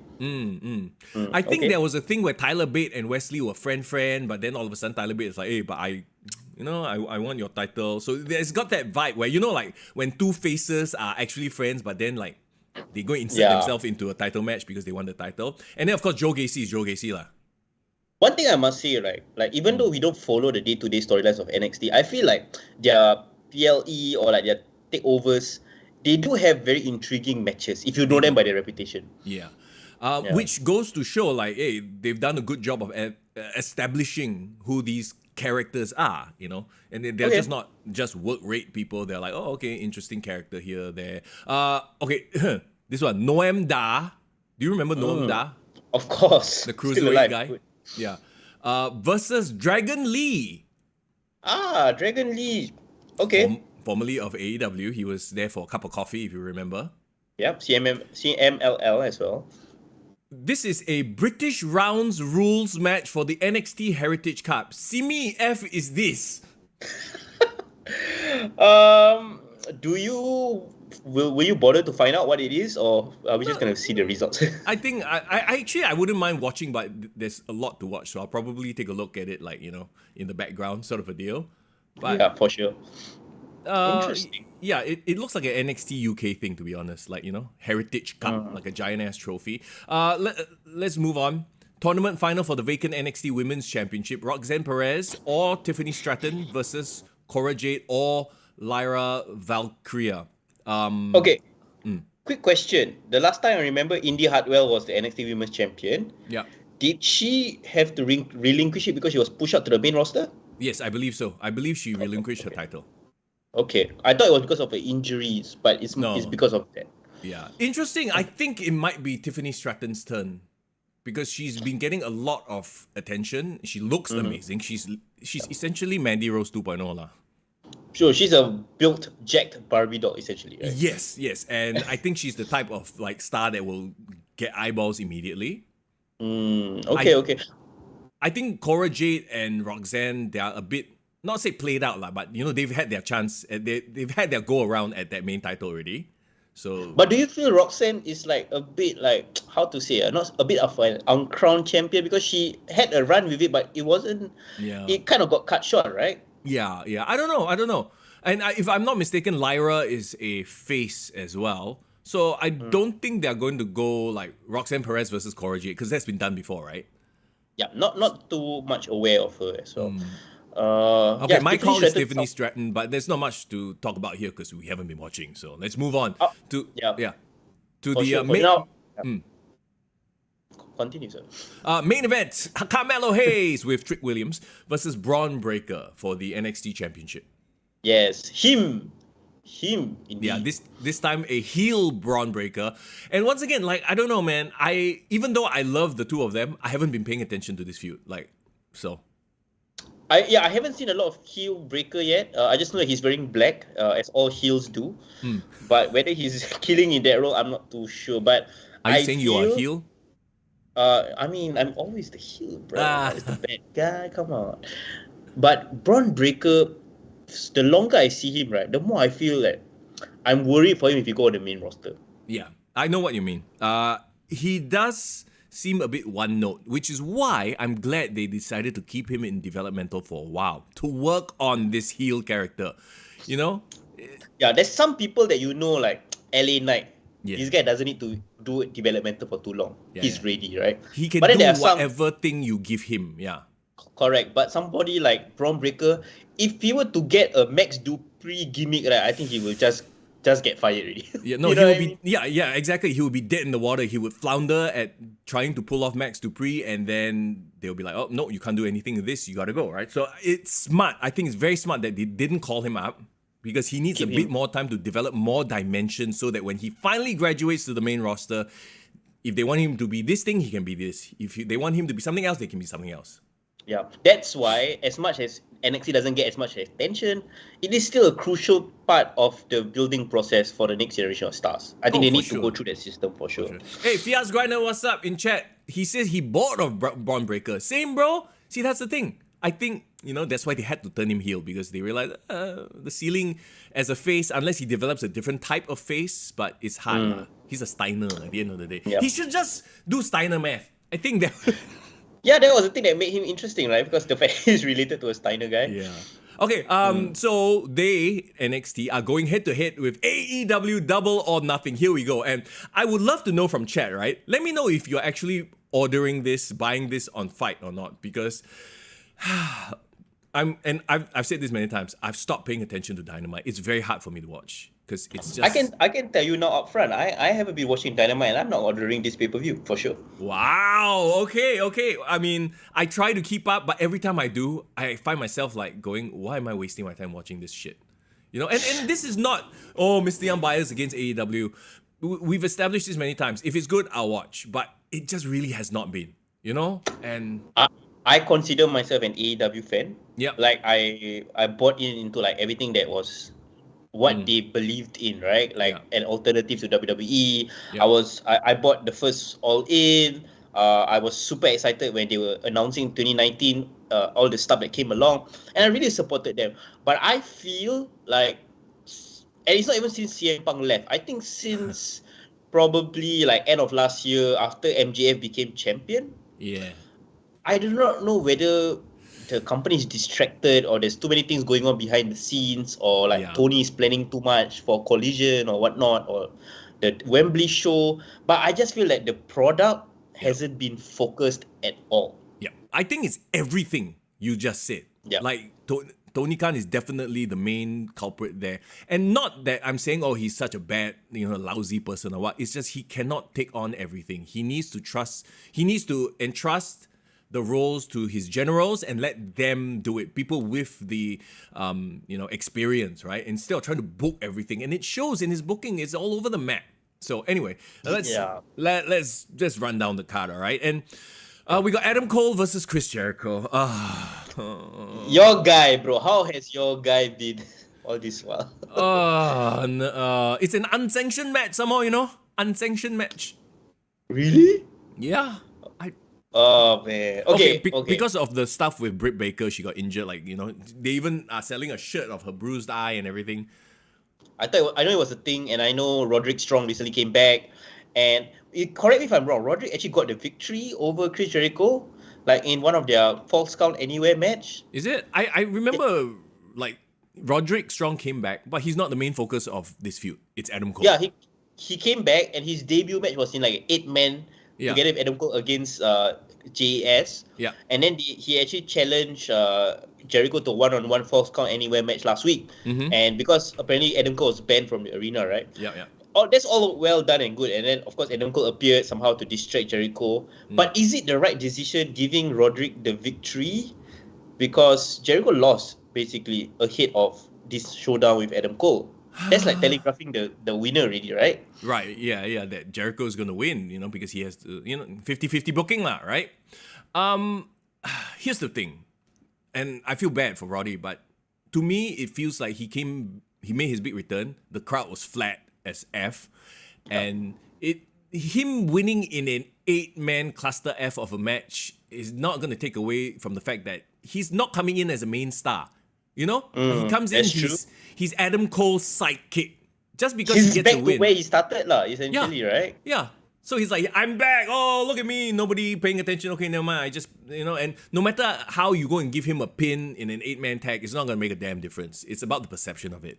Like, say what you want. WWE knows how to make their debuts make a splash. Like, they come in, they freaking, like, go up against somebody of note, and, they do well instantly, right? My problem is, right, I feel like the current AEW stars are not as big of a star as they think they are. No, absolutely not. They're big on the indies, and that's the whole Young Bucks problem, right? Like, we think we're the shits, but when it comes to drawing numbers, can you draw? I don't know. Fias says somebody needs to buy Mr. Young a Jericho Appreciation Club t-shirt. Hey, I'm a fan. I used to be a huge fan. Chris Jericho has always been my favorite wrestler, and then the current stuff, it's a fall from grace, yeah. Okay. Would you consider this just a blip? Like, this is just one of those days where like Jericho is having a bad run, or do you feel like he has irrevocably damaged his like reputation? I think he's one of those guys that needs to be in a situation where he is controlled, versus he goes all out and runs with whatever shit idea. Is he Vince Russo? Yes, in a way, yes. Him and Moxley are two prime examples of people who are talented. I'm not saying they are not talented. I'm saying they are very talented, but sometimes they have ideas that are just not that good, but they think it's amazing. And you need somebody to tell them, actually, let's not do this. Let's try something else. I think, yeah. Like, nobody in AEW can tell them no. Like, do you think that they will listen to anyone if they shut down their idea? First of all, Chris Jericho is so tenured there, right? None of the other wrestlers are going to say no to him. And his boss is not going to say no to him because his boss is a mark for him. Exactly, right? Because I think Vince McMahon worked. Yeah. Because Vince McMahon is always like busting his balls. Remember there was this one very funny story he always told people when he was supposed to win the Undisputed title that night. And then Vince McMahon went to Stone Cold or Undertaker and said like, oh, you know how when the industry is going down the toilet? You're putting the title on Jericho. We're putting the title on Jericho. But Jericho is the kind of guy who, I think he works best with a chip on his shoulder, like Jordan. Yes. That is absolutely true. So, this match, it's like two guys with chips on their shoulders, if you think about it. Yeah. Unsanctioned match will basically mean everybody and their mother is going to come out. The entire JAS. Then you're going to get Roddy Strong. I don't know if Kyle is back. Maybe Bobby Fish will come back also. You know if this was a way to bring back Kyle, Tony Khan will put him in this spot. Oh, yeah. Sure. Tony is a mark enough that he will just bring all of them back one. So, I mean, if anything, you just watch it for the Undisputed Era reforming and then promptly get buried. Can I be honest? Sure. I think Adam Cole his return is just blah. Like, he's back, but like I don't care. And the problem is they try to make like this inspirational story. Of course, they did the All Access show talking about his return from injury. His return to AEW should be as big as Cody Rhodes' return to WWE. Yeah. They could have booked him like that, right? And like he make every single match special, every single moment he does on the ring special. But I don't think Tony Khan knows how to book well. No, well, I mean, you think? We've like beat that point down into the ground here. Yeah, no, he's been booked like a mid-carder at best. And he's been bogged down by this Chris Jericho nonsense. And it pains me Speaking to say, of but... Speaking of dead on arrival, right, bro? Don't you think Adam Cole's AEW run has been dead on arrival? The moment when he debuted, 10 seconds later, Bryan Danielson debuted over him. Bro, yeah, exactly. We pointed it out when it happened, right? Instead of spacing that out, maybe have Bryan Danielson appear the next day, or have Bryan Danielson appear at the pay-per-view and then Adam Cole appear on the Dynamite. At least you space it out. No, this one, Adam Cole shows up. 10 seconds later, Bryan Danielson shows up. It's like, wow, you just completely eclipsed his debut. Good job, numbnuts. Yeah.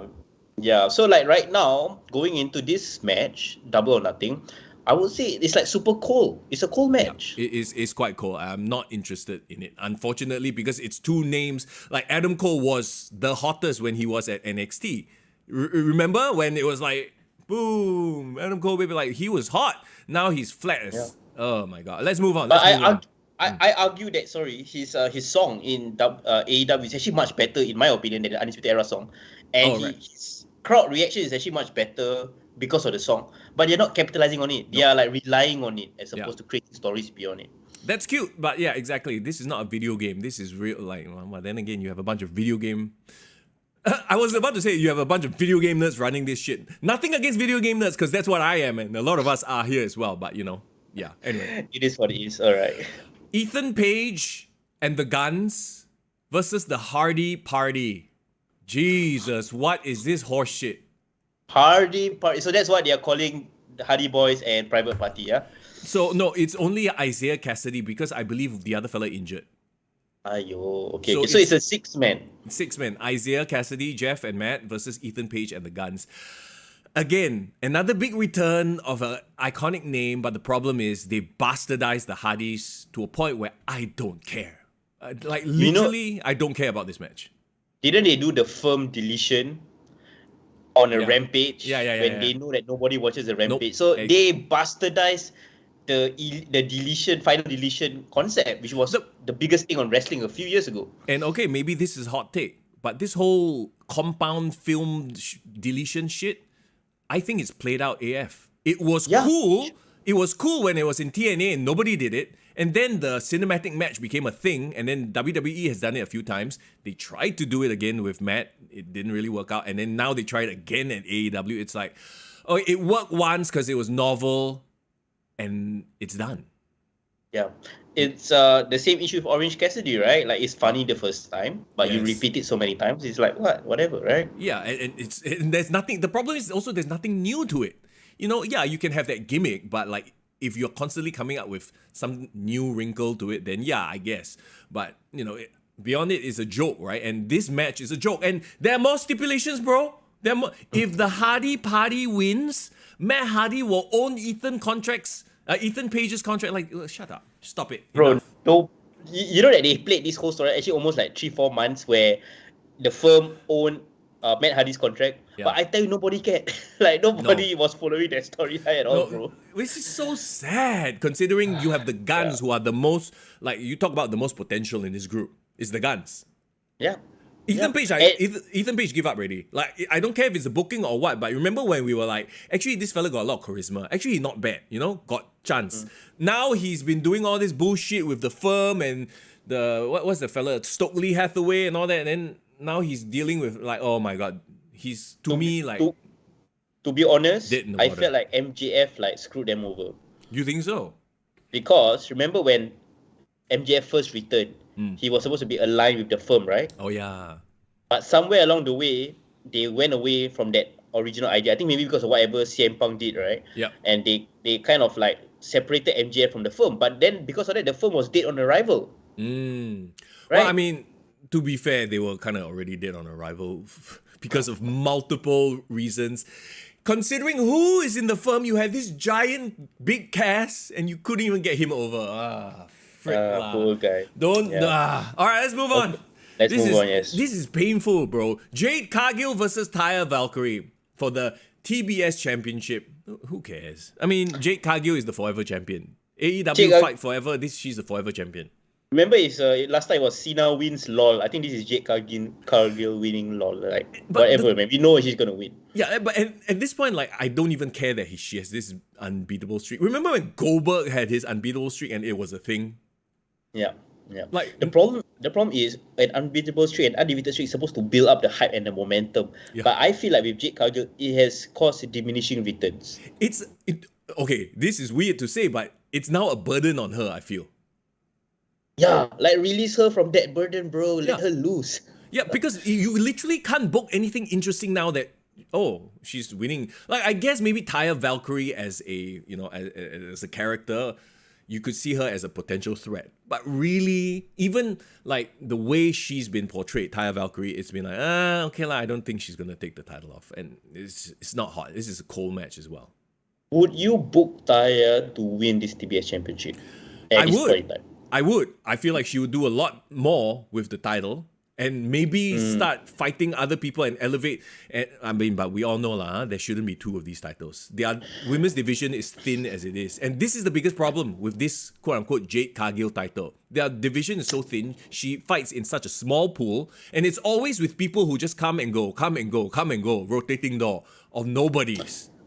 Yeah, I need her to lose because I feel like she hasn't shown her ability in the ring as well because she's booked to be strong. If she had to like do a 10-minute match, you know, or like fight from underneath, at least we can see more of her versatility, right? Right now, she's not showing her full potential, in my opinion, as a champion. Best thing they can do is throw that TBS title in the trash. They won't because it's their parent company. The brand.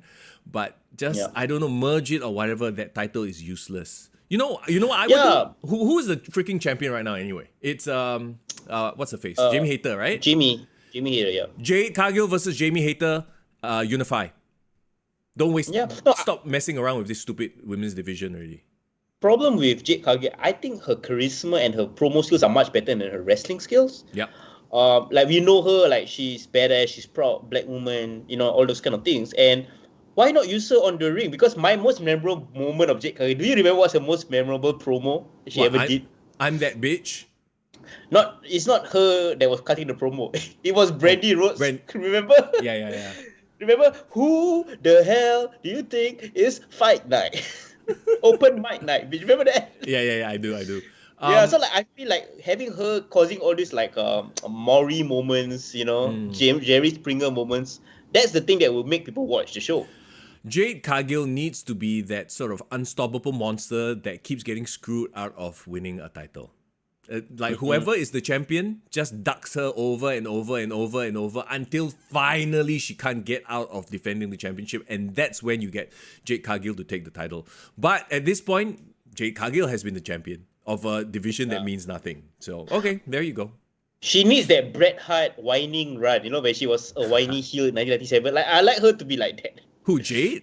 Yeah, let her lose and then let her complain that she gets screwed over by the management over and over again. I don't know if Jade can pull off whiny because she is quite a strong, powerful character. She would be like very, like in your face. Yeah. So I don't know if whiny is the word we or we maybe use. like feeling that she's been held down. Sure. And like kind of cause a huge problem. Like be a Karen in that scenario, I guess. We already got Chelsea Green for that. All right, let's move on. We have a lot more to cover. Blackpool Combat Club. What the hell? Why there's so... Wait, how... Okay.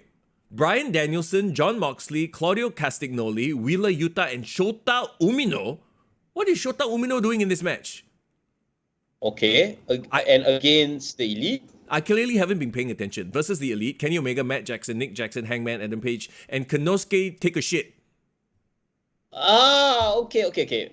I know the whole scenario with Takeshita because I was following that. But Shota Umino, I have no idea how he came into the picture. Did it happen on like Rampage or something? Because I'm looking at it on like the match listing right now. So this is an Anarchy in the Arena match. They had it last year clearly, right? Yeah, so it's going to be like a bullshit, like nonsense match lah. Okay, I guess it's going to be fun, whatever.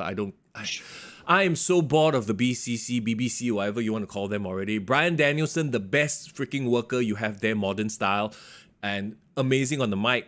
He's just this yappy dog now that just like, I want to beat you guys up because we want you guys to be as good as us. We want the best out of you. Like, what the... I don't think he believes what he's saying.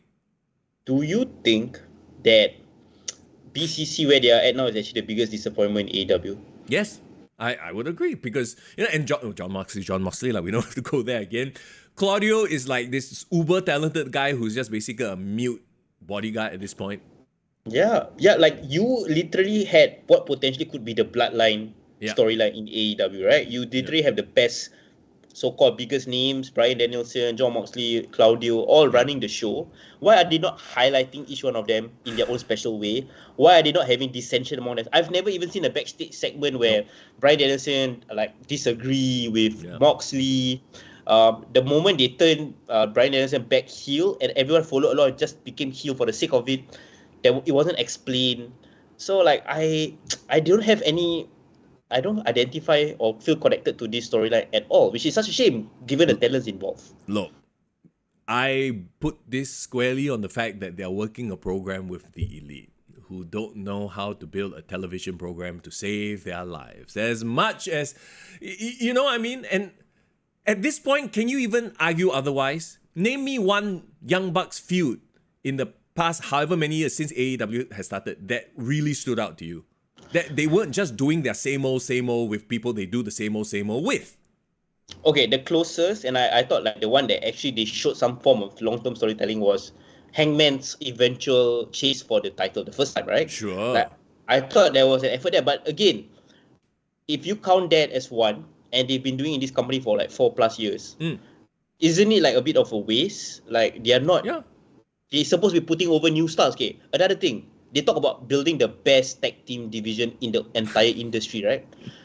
Which tag teams have they put over and made into stars? Bro, the moment to put FTR over, they should have, they didn't, right? And they buried FTR into the ground because they knew that they would lose their position and they just couldn't handle it. It's so obvious, it's not even funny. I don't care what anybody says, like, and now, FTR are the champions now.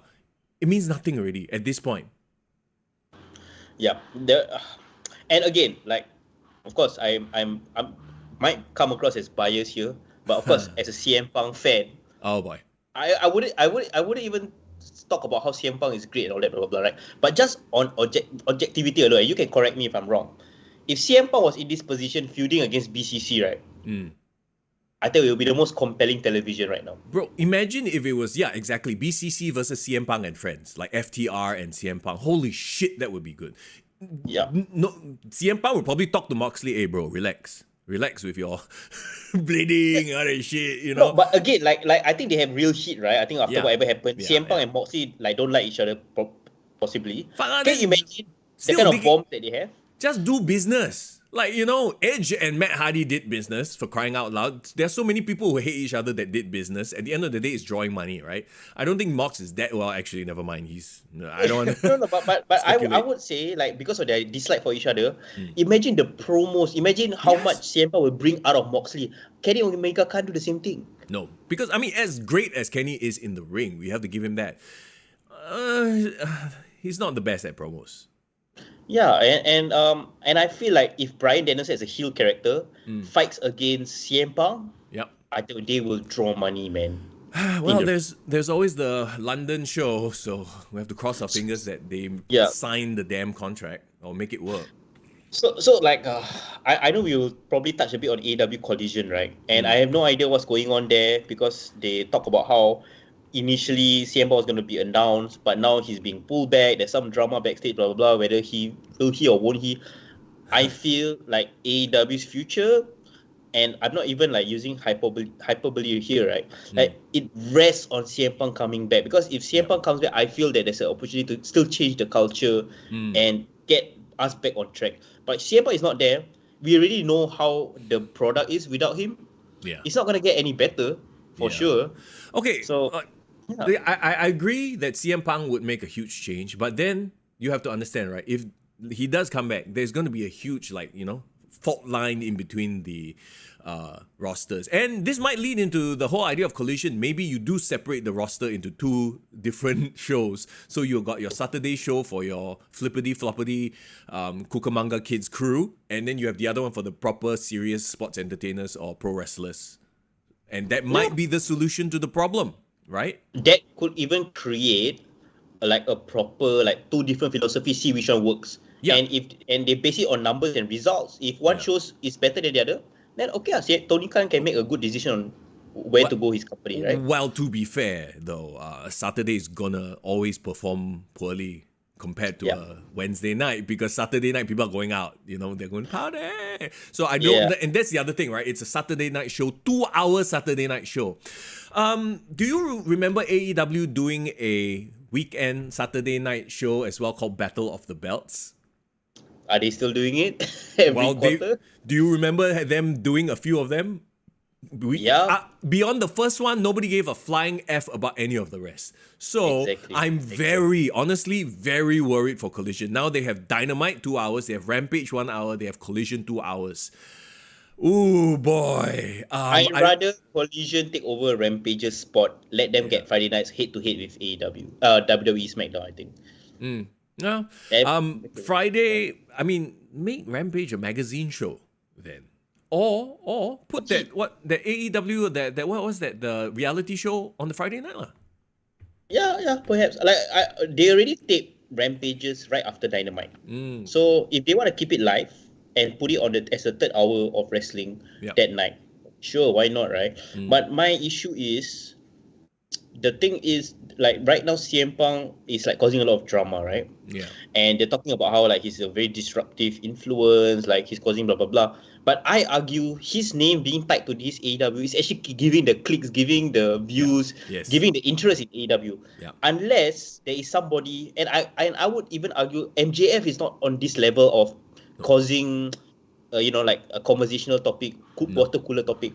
Unless there's somebody in the company that can replace the kind of clout that CM Punk does, we have to deal with the fact that he's the biggest star. He's like a Hulk Hogan situation, right? Like, unless there's somebody out there that can replace him at this point in time, he is the top star and they need him at this point in time. No. I agree with you 100%. So, it's never gonna change if Tony Khan doesn't nut up and scold his favorite boys. It's really all there is to it. He needs to nut up and tell his boys to stop messing around.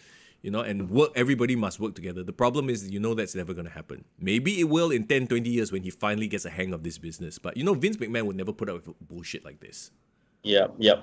And I know this is a bit like further down the road, talking about Wembley and Forbidden Door coming up, Collision, right? But let's talk about the present, right? Because apparently, like, the company is building this whole pay-per-view around the 4 pillars match, right? I don't know whether we want to talk about that yet. Or is there any more other matches that we haven't talked about? Oh yeah, there are 9 freaking matches in this card that has zero interest. That's why we need to. Okay, let's jump back into it. Okay. Yeah, let's clear up the rest of the matches before we talk about the main event. Yeah. Jamie Hayter versus Tony Storm. I'm done with the green NWO, really, like whatever they call themselves. Like you had an opportunity with Saraya, you debuted her, made her look like shit. It completely backfired on you, and then now she's part of a faction that nobody gives a crap about. Sad. Jamie Hayter, I still think is incredibly talented, one of the better stars that they have. Yep. Not giving her a spotlight, not letting her talk. Even though she can speak, I think she got charisma, and I think she should be a big star that they are misusing. At least Jamie Hayter and Tony Storm is a dependable match because they've worked with each other before. We've seen this match before, but the alignment was different. Like Jamie Hayter was the heel, Tony Storm was the face. Now it's Dombale, right? So, but there's going to be shenanigans and whatever. At this point, the next match, lagi worse, bro. 21-man battle jack. Not battle jack. 21-man blackjack battle royale. I saw this segment on Dynamite. This is for Orange Cassidy's belt, right? The International Championship. Oh boy. Tough. I actually prefer the All Atlantic title name better, to be honest. Yeah. Okay. So you got Orange Cassidy, Aaron Solo, Powerhouse Hobbs, QT Marshall, and 17 other to-be-named competitors. Bro, this is the traditional, I'm going to debut someone just for the cheap pop, and he's going to disappear after that. Yeah, pretty much. Well, okay, to be fair, if this were anywhere else, there would be a big debut and then they will probably have a good run. But knowing AEW, you're right. They'll, oh my gosh, look who it is! And then they will just completely disappear for 3 weeks after that and nobody will remember, right? If they were smart, they would use a wrestler that's already existing on their roster and highlight him. Not QT. Oh my god, I said the wrong name. Powerhouse Hobbs. All I want to see is Powerhouse Hobbs annihilate everybody in this match. That's all that matters. He needs to come in and massacre everybody. Is Orange Cassidy in the match? Like, is he defending his title in the match or what's going on? Yeah, he is in the match itself. I don't know what the specific rules are, but he is in the match as the champion. So he obviously has a massive disadvantage here. Yeah, I think it's like a casino battle royal where they have like the spades and the cards all coming in for 4 wrestlers at a time, that kind of vibe lah. But and there will be the Joker, and I hope the Joker is Powerhouse Hobbs because he needs to bounce back from that terrible TNT title run. And he needs to get away from QT Marshall. And what is it? Are they still doing QT TV or whatever nonsense? Some of the worst acting I've ever seen in anything whatsoever. Supposed to be like the TMZ lah, but whatever. Man. Community theater shit. It's tough. Oh, okay. So again, Powerhouse Hobbs, good enough. This should be like in the intro match lah, or even to be in the freaking preview. What do you call it? Pre-show. 0 hour. Yeah. Pre-show, whatever. Okay, Wardlow, who is the TNT champion, versus Christian Cage in a ladder match. You know what, Mr. Young? I actually low-key am looking forward to this match. I mean, it's Christian Cage, right? I hope he's healthy enough to pull this match off, first of all. You know, he's getting up there in age and he's been dealing with a lot of injuries. Shouldn't this be Lucha versus Wardlow, though? Be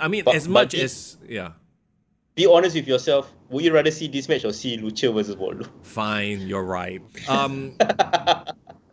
Would you agree if I said that Arn Anderson as Wardlow's mouthpiece has been the shits? Yeah, to me, it ruined his mystique a bit.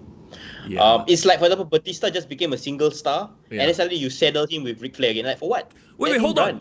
That might not be the most accurate comparison because Ric Flair is great on the mic. Arn Anderson was the enforcer of the Horsemen. He's not the mic guy. He is.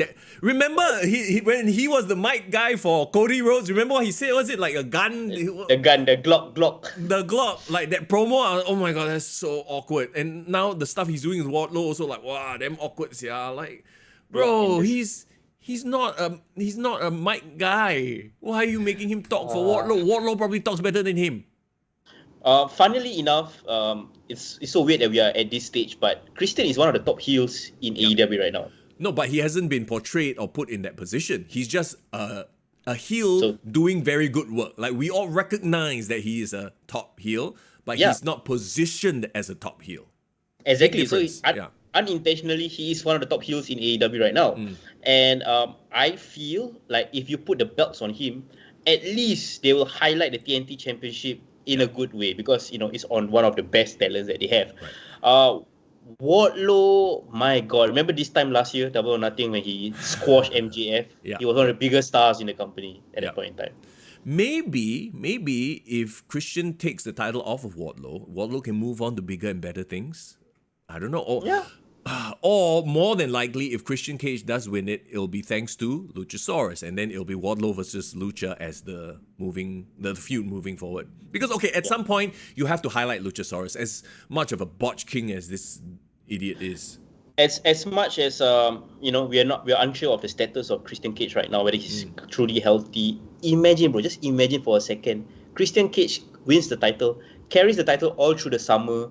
Defends the title at Wembley Stadium. Imagine the promo he will cut on the British fans. Yeah, no, I think it would be amazing. And can you imagine? Just let me build further on that. Right, he becomes champion and doesn't defend it a single time. Lets Luchasaurus do all his dirty work. That will be even better. Yeah. And a great way to highlight a new talent as well. Yeah, and then he gets to rest his body because, he's getting up there in age, and he can build heat for being that Weasley champion that will not defend his title but keep sending in his heavy. So you build that anticipation for Wardlow versus Christian Cage Part 2. Yeah, it's exactly like what the Miz did with Mizdow, right? Like he had Damien Mizdow wrestle his matches for him. So that being the logical build-out, it will probably not happen. And you know what happened? Some bullshit. Maybe Wardlow will win. Or somehow Luchasaurus, it becomes a triple threat and Luchasaurus or some horrible booking. Oh my God. I love Wardlow. I still want him to succeed, but I just do not know how he can recouple from all the shit that he's gone through this recent last few years. I'll tell you what, Arn Anderson is not the answer here. Let's move on. Co-main, I don't know if it's co-main event, but you know what I mean. FTR versus Jeff Jarrett and Jay Lethal. Mark Briscoe is the special guest referee. Oh my God. Wow. There's so much to unpack, bro. Wait, hold on. What is this? Why is every match a convoluted piece of shit? Like, why got so many this, that, and the other thing one? This is essentially AEW's, the closest thing they can do to booking a FTR versus Briscoe's match on a AEW product because they screwed it up. You know, they didn't do it. They didn't pull the trigger, kept it in ROH. Yeah. And now they have to like make do with like, of course they use the whole scenario of Jeff Jarrett and Jay Lethal being friends with Mark Briscoe. So Mark Briscoe's kind of loyalties is a bit like I don't know who to support. But bro, FTR, bro, poor FTR. Even as champions right now, and it's really not their fault because the tag team division under the care of the Young Bucks is shambolic. What other tag team is there in contention? Go. Name me one. The last two champions who held the titles were one of the two young rising stars, right? We had the Acclaim, we had the Guns. Yeah. Where are these two teams now? Oh, the Guns are hanging out with Ethan Page to fight the Hardy Party. Yeah. And the Acclaim completely like, where are they now? Like they didn't even bounce back from their loss. Is it injury? So, I know, they're not. They're just not doing anything, right? Oh, what? So I Long-term feel booking, like you the problem with AEW is they keep building stars, give them a bit of momentum, and after that, just don't do shit with them. Yeah. It's the whole like, somebody makes a debut and then they disappear for 3 weeks. Like style of booking, whatever this guy. Oh, speaking of which, by the way, I don't care about this match. Like I see all the veterans in there. I know they'll put on a good match, but who gives a shit about Jeff Jarrett and Jay Lethal versus FTR? Like, let's get real. You know, nobody cares, right? Yeah. Nobody cares. Very quickly, Miro made a return on Dynamite. So did Thunder Rosa. Okay, Thunder Rosa don't care. Do we see Miro maybe in that Blackjack Battle Royale as a surprise entrant or a wild card? Did Miro have like a mini feud with Orange Cassidy? I feel like they faced each other in the ring before when he was TNT champion. But Miro returning and winning the international title, that would be a great start.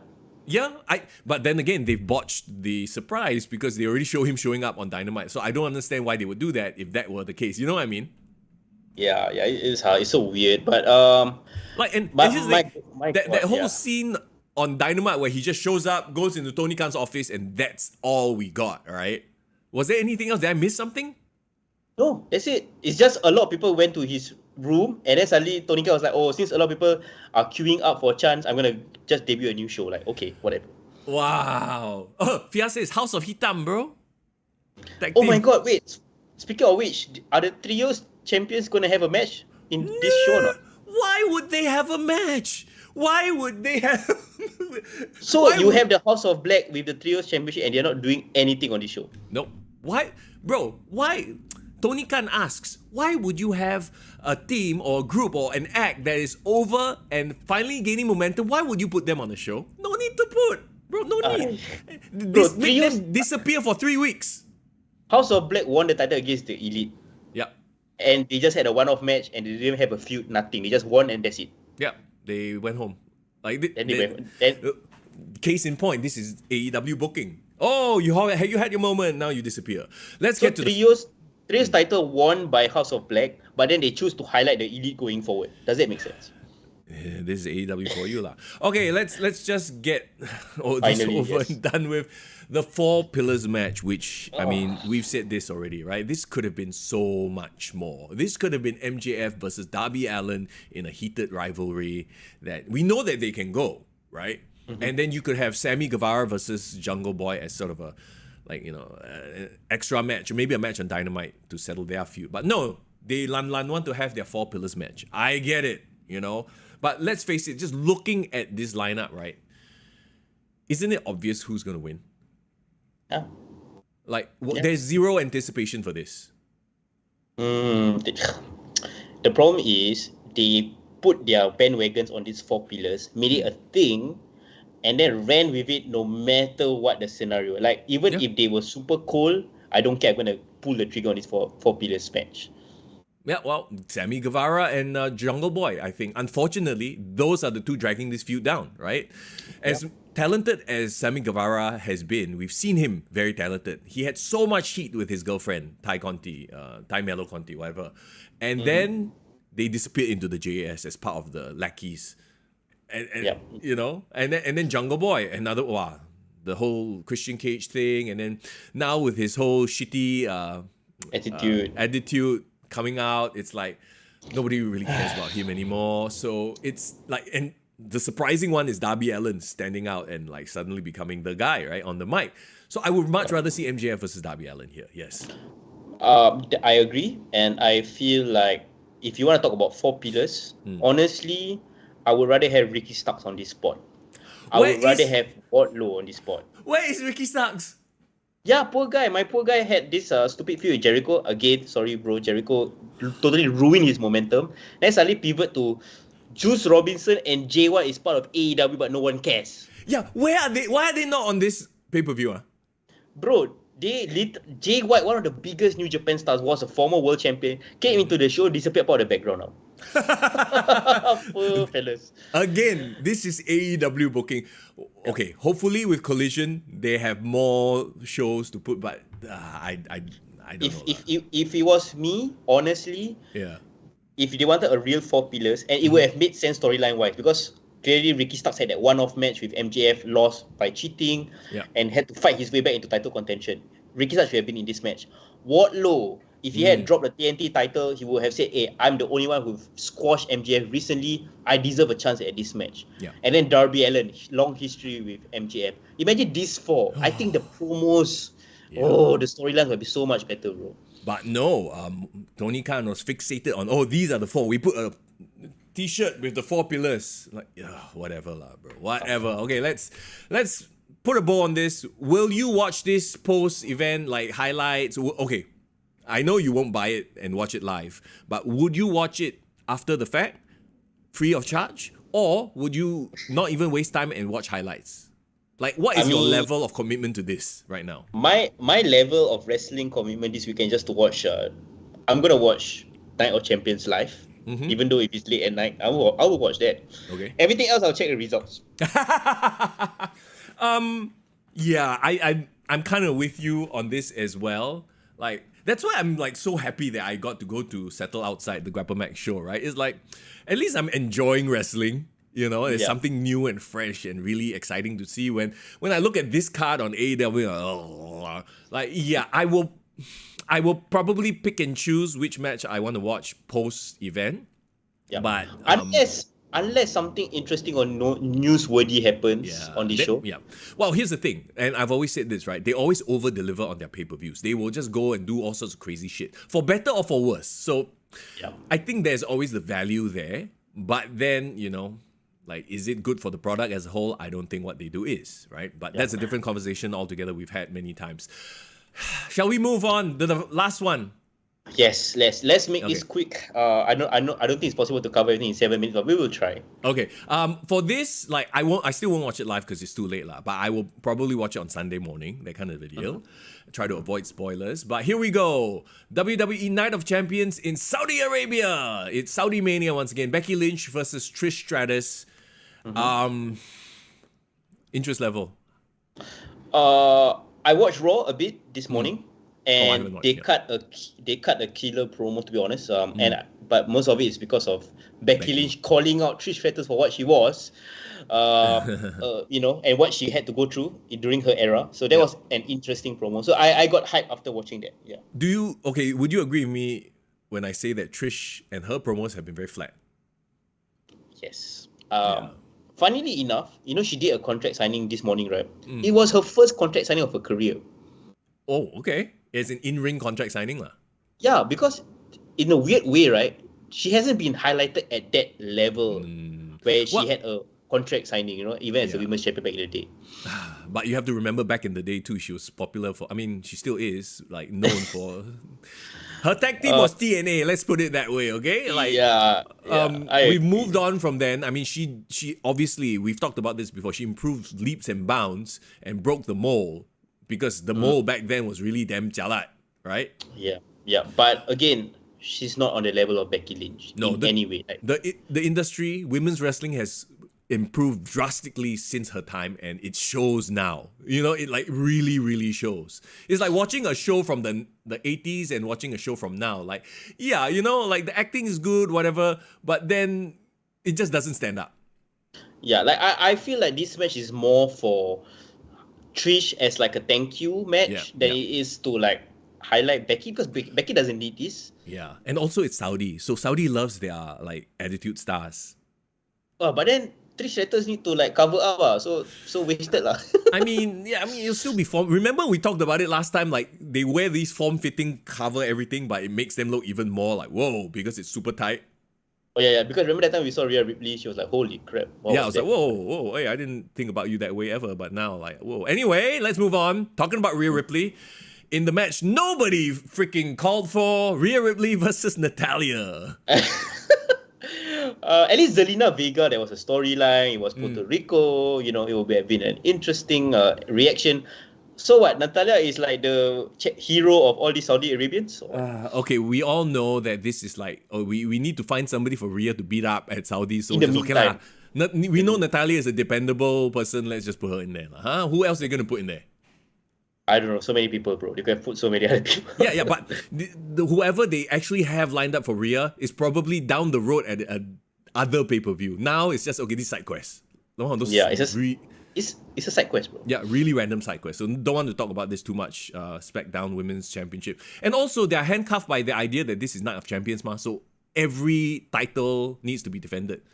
So And again, they haven't figured out what is a Raw superstar Rhea Ripley doing with the SmackDown title. Are they going to fix that situation? So hopefully soon. Hopefully soon. Bianca Belair, talking about Raw, Bianca Belair versus Asuka.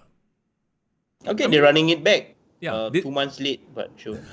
I mean, this one, I guess, has been heating up a bit. Okay, have they turned Asuka fully heel? I feel like she's sort of like... She's already a heel. Yeah. Okay, I think they turned her heel this past week. Last week, I think. Okay. With the mist and oh, I remember the commentators were like, it's an experimental mist. Did you hear them say that? No, I didn't hear that. Because the mist is different, it's blue color one, no? So it's an experimental Asian mist that's cold and stings the eyes, and they try to explain it like, oh, it's like different from the old mist. I'm like, okay, sure, okay. But cool. Bianca selling it was pretty great though, so I gotta give her that. Yeah. It is heating up, like, at least. So we have something. Unfortunately, they are doing Asuka dirty again. She's just going to be there to lay down for Bianca, and yeah, it is what it is.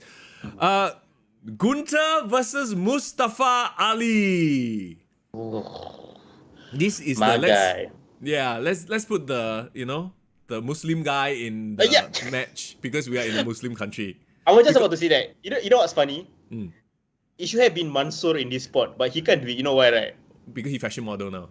Yeah, because he maximum male model, which is like, it's very flamboyant for a Saudi country. So like they turn their national hero into this character. They need to go for the next best Muslim there lah. Which is Mustafa Ali. And the funny thing is Mustafa Ali, his whole thing is like he's this annoying face. I mean, not positive guy.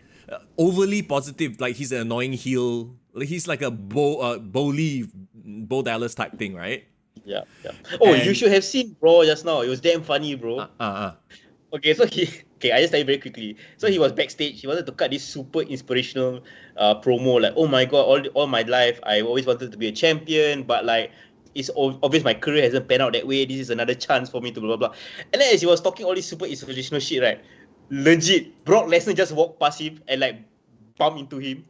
Like just literally walked right in front of his interview space, and then like right before he go out on the ring, he turned around, he looked at him, he's like, "Dude, get a life." And he walked into the ring.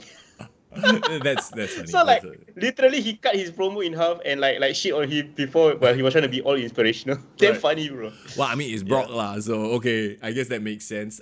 We all know that this is to have Mustafa Ali there to show up for the crowd, but Gunther's gonna destroy him. Yeah, clearly. Yeah. Like, Mustafa Ali's not freaking winning the IC title off of Gunther at Saudi Mania. My question is, how many seconds is this match going to run? That's my... No, it's going to be a chop fest. He's going to chop him until his nipple flies into the seats. Actually, so far, running down the card, it's kind of like a it's very obvious who's going to win card. Don't you think? It ain't Puerto Rico lah, but yeah. Well, you compare it to the previous Saudi card, this card seems like a step down. But again, we are here for one match in particular. I mean, not really one. I would say 3 matches are catching my eye. We'll talk about it. Okay, personally, I am only interested in 2 of the matches, but here we go. Kevin Owens and Sami Zayn, the tag team champions, versus the Bloodline, Roman Reigns and Solo Sikoa. Okay, do we really believe that Roman Reigns and Solo Sikoa are going to win? No, right? They'll win the titles anyway. Yeah. But my interest in this fight is not because of who I think is going to win. You know, it's clear. First, it's damn interesting that Sami is available to wrestle in Saudi. So I want to see how that pans out. How is his reaction? Because you're going to have a press conference again, right? But secondly, right, you know this storyline is about this potential dissolution of the Usos. And so how is the Usos going to play into this storyline at this match in particular? Yes. Are they going to be on the Bloodline side, or like, I don't know, maybe this is where they excommunicate them. They try to help the Roman Reigns and Solo, but they screw up, which I think will be the finish. It's like the Usos try to help, but they screw up and then they cost them the match. Yeah, for sure. So I think at the end of the day, they are not going to win. Nope. But what is the fallout going to be? Like, Roman is clearly not going to take the pinfall, but how will he react to this loss? Actually, you never know. What if Roman takes the pinfall? You know? Because this is not, like, to be honest, this is not like, I don't think Roman will lose that much heat if he took the pinfall, because it's not a solo match, and it's through a screw up or interference, right? So I feel like if Roman took the pinfall from Sami Zayn, because that is the feud, that's the one that everyone wants to see, right? The two of them hook up. Unfortunately, Kevin Owens is just along for the ride. But if Sami Zayn actually manages to pin Roman Reigns, Roman Reigns would have all the motivation to basically kill his cousins. So does Sami get the moral victory? Yes, so Sami gets the moral victory, pops the crowd huge. Finally, Sami Zayn pins Roman Reigns, but in a match that doesn't really, quote-unquote, matter in terms of the main championship lah. Okay, Ken. Interesting. Sami getting the victory, pinning Roman Reigns in Saudi Arabia would be crazy. Would be amazing, right? It would be a way to have a moment. Like, let's say Sami pins Solo or Kevin pins Solo. It's like, meh. You know what I mean? It's like okay lor, moral victory, but it's not like a moment. I think that if they really want to make a moment, it's Sami over Roman. Yeah. Zayden said maybe DQ. Can they play a DQ? The DQ would be like, it wouldn't create any moment. Okay, yeah, I'm interested to see what they do with this particular match. Again, it's one of my anticipated matches because I think Roman Reigns, no matter what, he's a star. Yeah, he's star power, and I think people will be interested in whatever he does. Cody versus Brock is the only non. Okay, she's not the only. It's the second non-championship match in this card. Again, I need to update you about what happened on Raw today. Okay, tell me. So Cody Rhodes is coming into this match injured with I would assume this is a broken arm situation, bro. Oh my god, are you serious? Yeah. Like legit injury or fake one? No. I think it's storyline. Okay, so what happened was at the start of Raw, he was walking into the arena, then he kena sneak attack by Brock. Of course. So Brock beat the shit out of him backstage. And then they recreated what Brock did to Undertaker back in 2002. Do you remember this scenario? Not really. When like Brock Lesnar attacked him backstage, and then that he used like a cinder block or like some sort of like heavy item, and then they smash it into his hand. So they did the same thing. So Brock took like an empty cake, those like beer cake, huge ass container, and then like smack it on Cody Rhodes' arm. And then like 1 hour into the show, I think when I told you like he walked past Mustafa Ali and said get alive, right? Then he walked to the ring, and then he's like announced everyone, okay, I'm sorry guys, the match this weekend is cancelled because Cody Rhodes clearly can't make it for the match. And then again, Cody Rhodes walked in with his freaking like sling, his hands all ice, and he still wanted to pick a fight, right? So he went to the ring, and then he basically got mauled by Brock, and then Brock did the Kimura on him. Oh. Yeah. So he kena the so-called hand snap, right? And then like the funny thing is, right, I think later on in the show, they were showing him backstage in his locker room, and he's not letting any of the medical professionals go into the room, right? Yeah. And Adam Pearce was so like stressed out. He did a phone call. He said like, hey, he's not getting medical attention. I need you here. And you know what happened? What? Triple H showed up. Oh, okay. Okay, so Triple H walked into so we had officially the first like face-to-face Triple H and Cody Rhodes moment in WWE, right? Right. In storyline. And he was like trying to convince like Cody Rhodes, hey, don't take the match, we are clearly know that you're injured, blah, blah, blah. And so that now they're playing this whole angle that Cody is gonna make it to the ring no matter what, no matter how injured he is. So I'm wondering, are they gonna do a squash match? Oh, because of the injured arm. I mean, yeah, if anything, this gives them a reason to have Brock just absolutely annihilate Cody. Because when Cody won, it was sort of like a hing, right? You know, the turnbuckle and everything, Brock Lesnar bleeding, and so like, okay, you gave Cody the win, but he had a little bit of help. So this time around, like Brock Lesnar had to resort to these sort of like, a sneak attack, and now he's injured and he beats him down. Yeah, it definitely calls for a third match. So, I mean, we knew that they would have to trade lah. They would have to do a third match. And it makes sense that now you want to let Brock win, but give Cody a reason to ask for a third match. Yeah.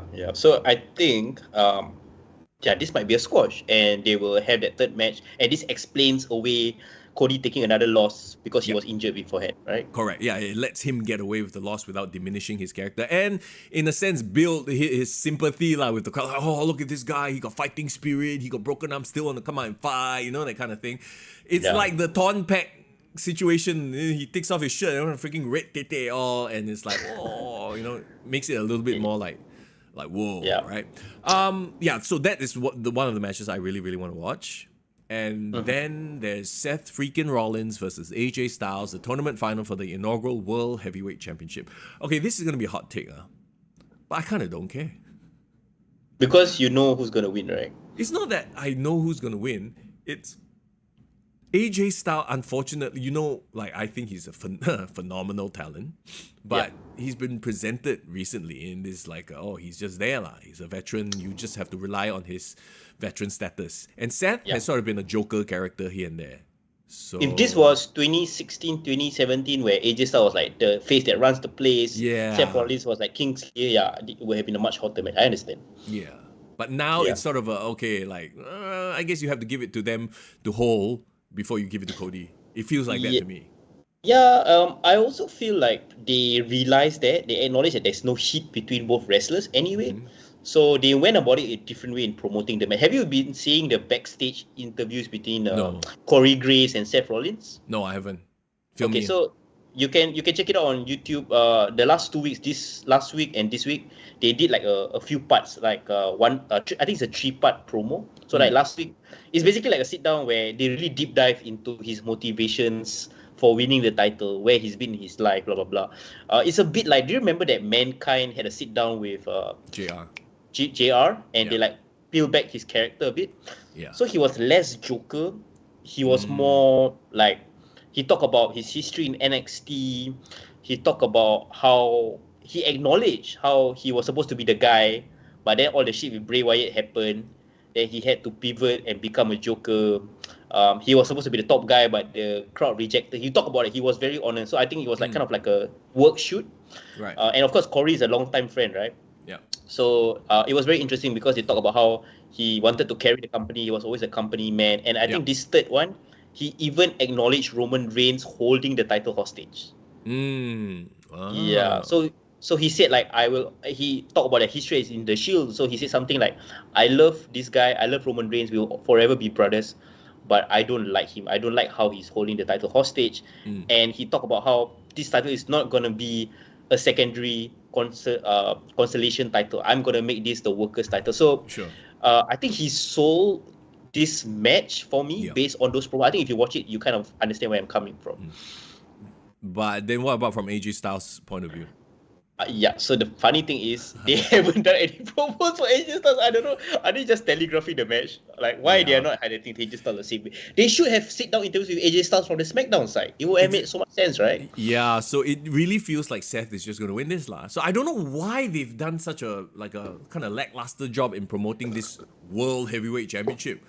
Like, of all the things, right? Like, and the problem is, not freaking giving AJ Styles the same treatment as Seth Rollins. And in a worked environment, it doesn't make any sense. Okay, I want to draw a parallel to MMA. I don't even remember when, was it Ronda Rousey versus Betch Correia? Or no, not Betch Correia, the other one. The lady is who it beat the Holly Brazilian. Holm? No, the Brazilian. I don't follow enough to know actually who this is. Damn it, I forgot her name all of a sudden. Like, leading up to their match, right? All the promo, everything was on Ronda, and then Ronda lost. And then it was like they lost such a huge opportunity to launch a big name, a second, Because that's the nature of the game. You never know who can win. Like, it's not a work, it's a shoot, right? Damn it. Amanda Nunes, there you go. Bro, crazy thought though. What if WWE builds all this shit on Seth Rollins only for him to lose at the AJ Styles win? Wow. Would that be interesting? It would be, but I think it would be counterintuitive in that, like, okay. Like, I think it would do AJ a disservice. People need to be reminded of how great he is, his accomplishments, that kind of stuff. I'm sure they'll do a video package and everything, which will look cool, but... You know that, I don't know whether you watched, but last week on SmackDown, Grayson Waller debuted on SmackDown, and I think they reignited their feud. So they really kind of telegraphed that maybe AJ Styles is not going to win and he's going to stay on SmackDown. Yeah. Feud with this young guy. Yeah, because, I guess they are assuming that most people didn't watch NXT, right? So they're like, okay, since they already worked together, let's do the program again, which makes sense. But it doesn't make sense because AJ is going for the world champion, unless you have Grayson Waller interfere in the main event. Like, do you think that's kind of cheap?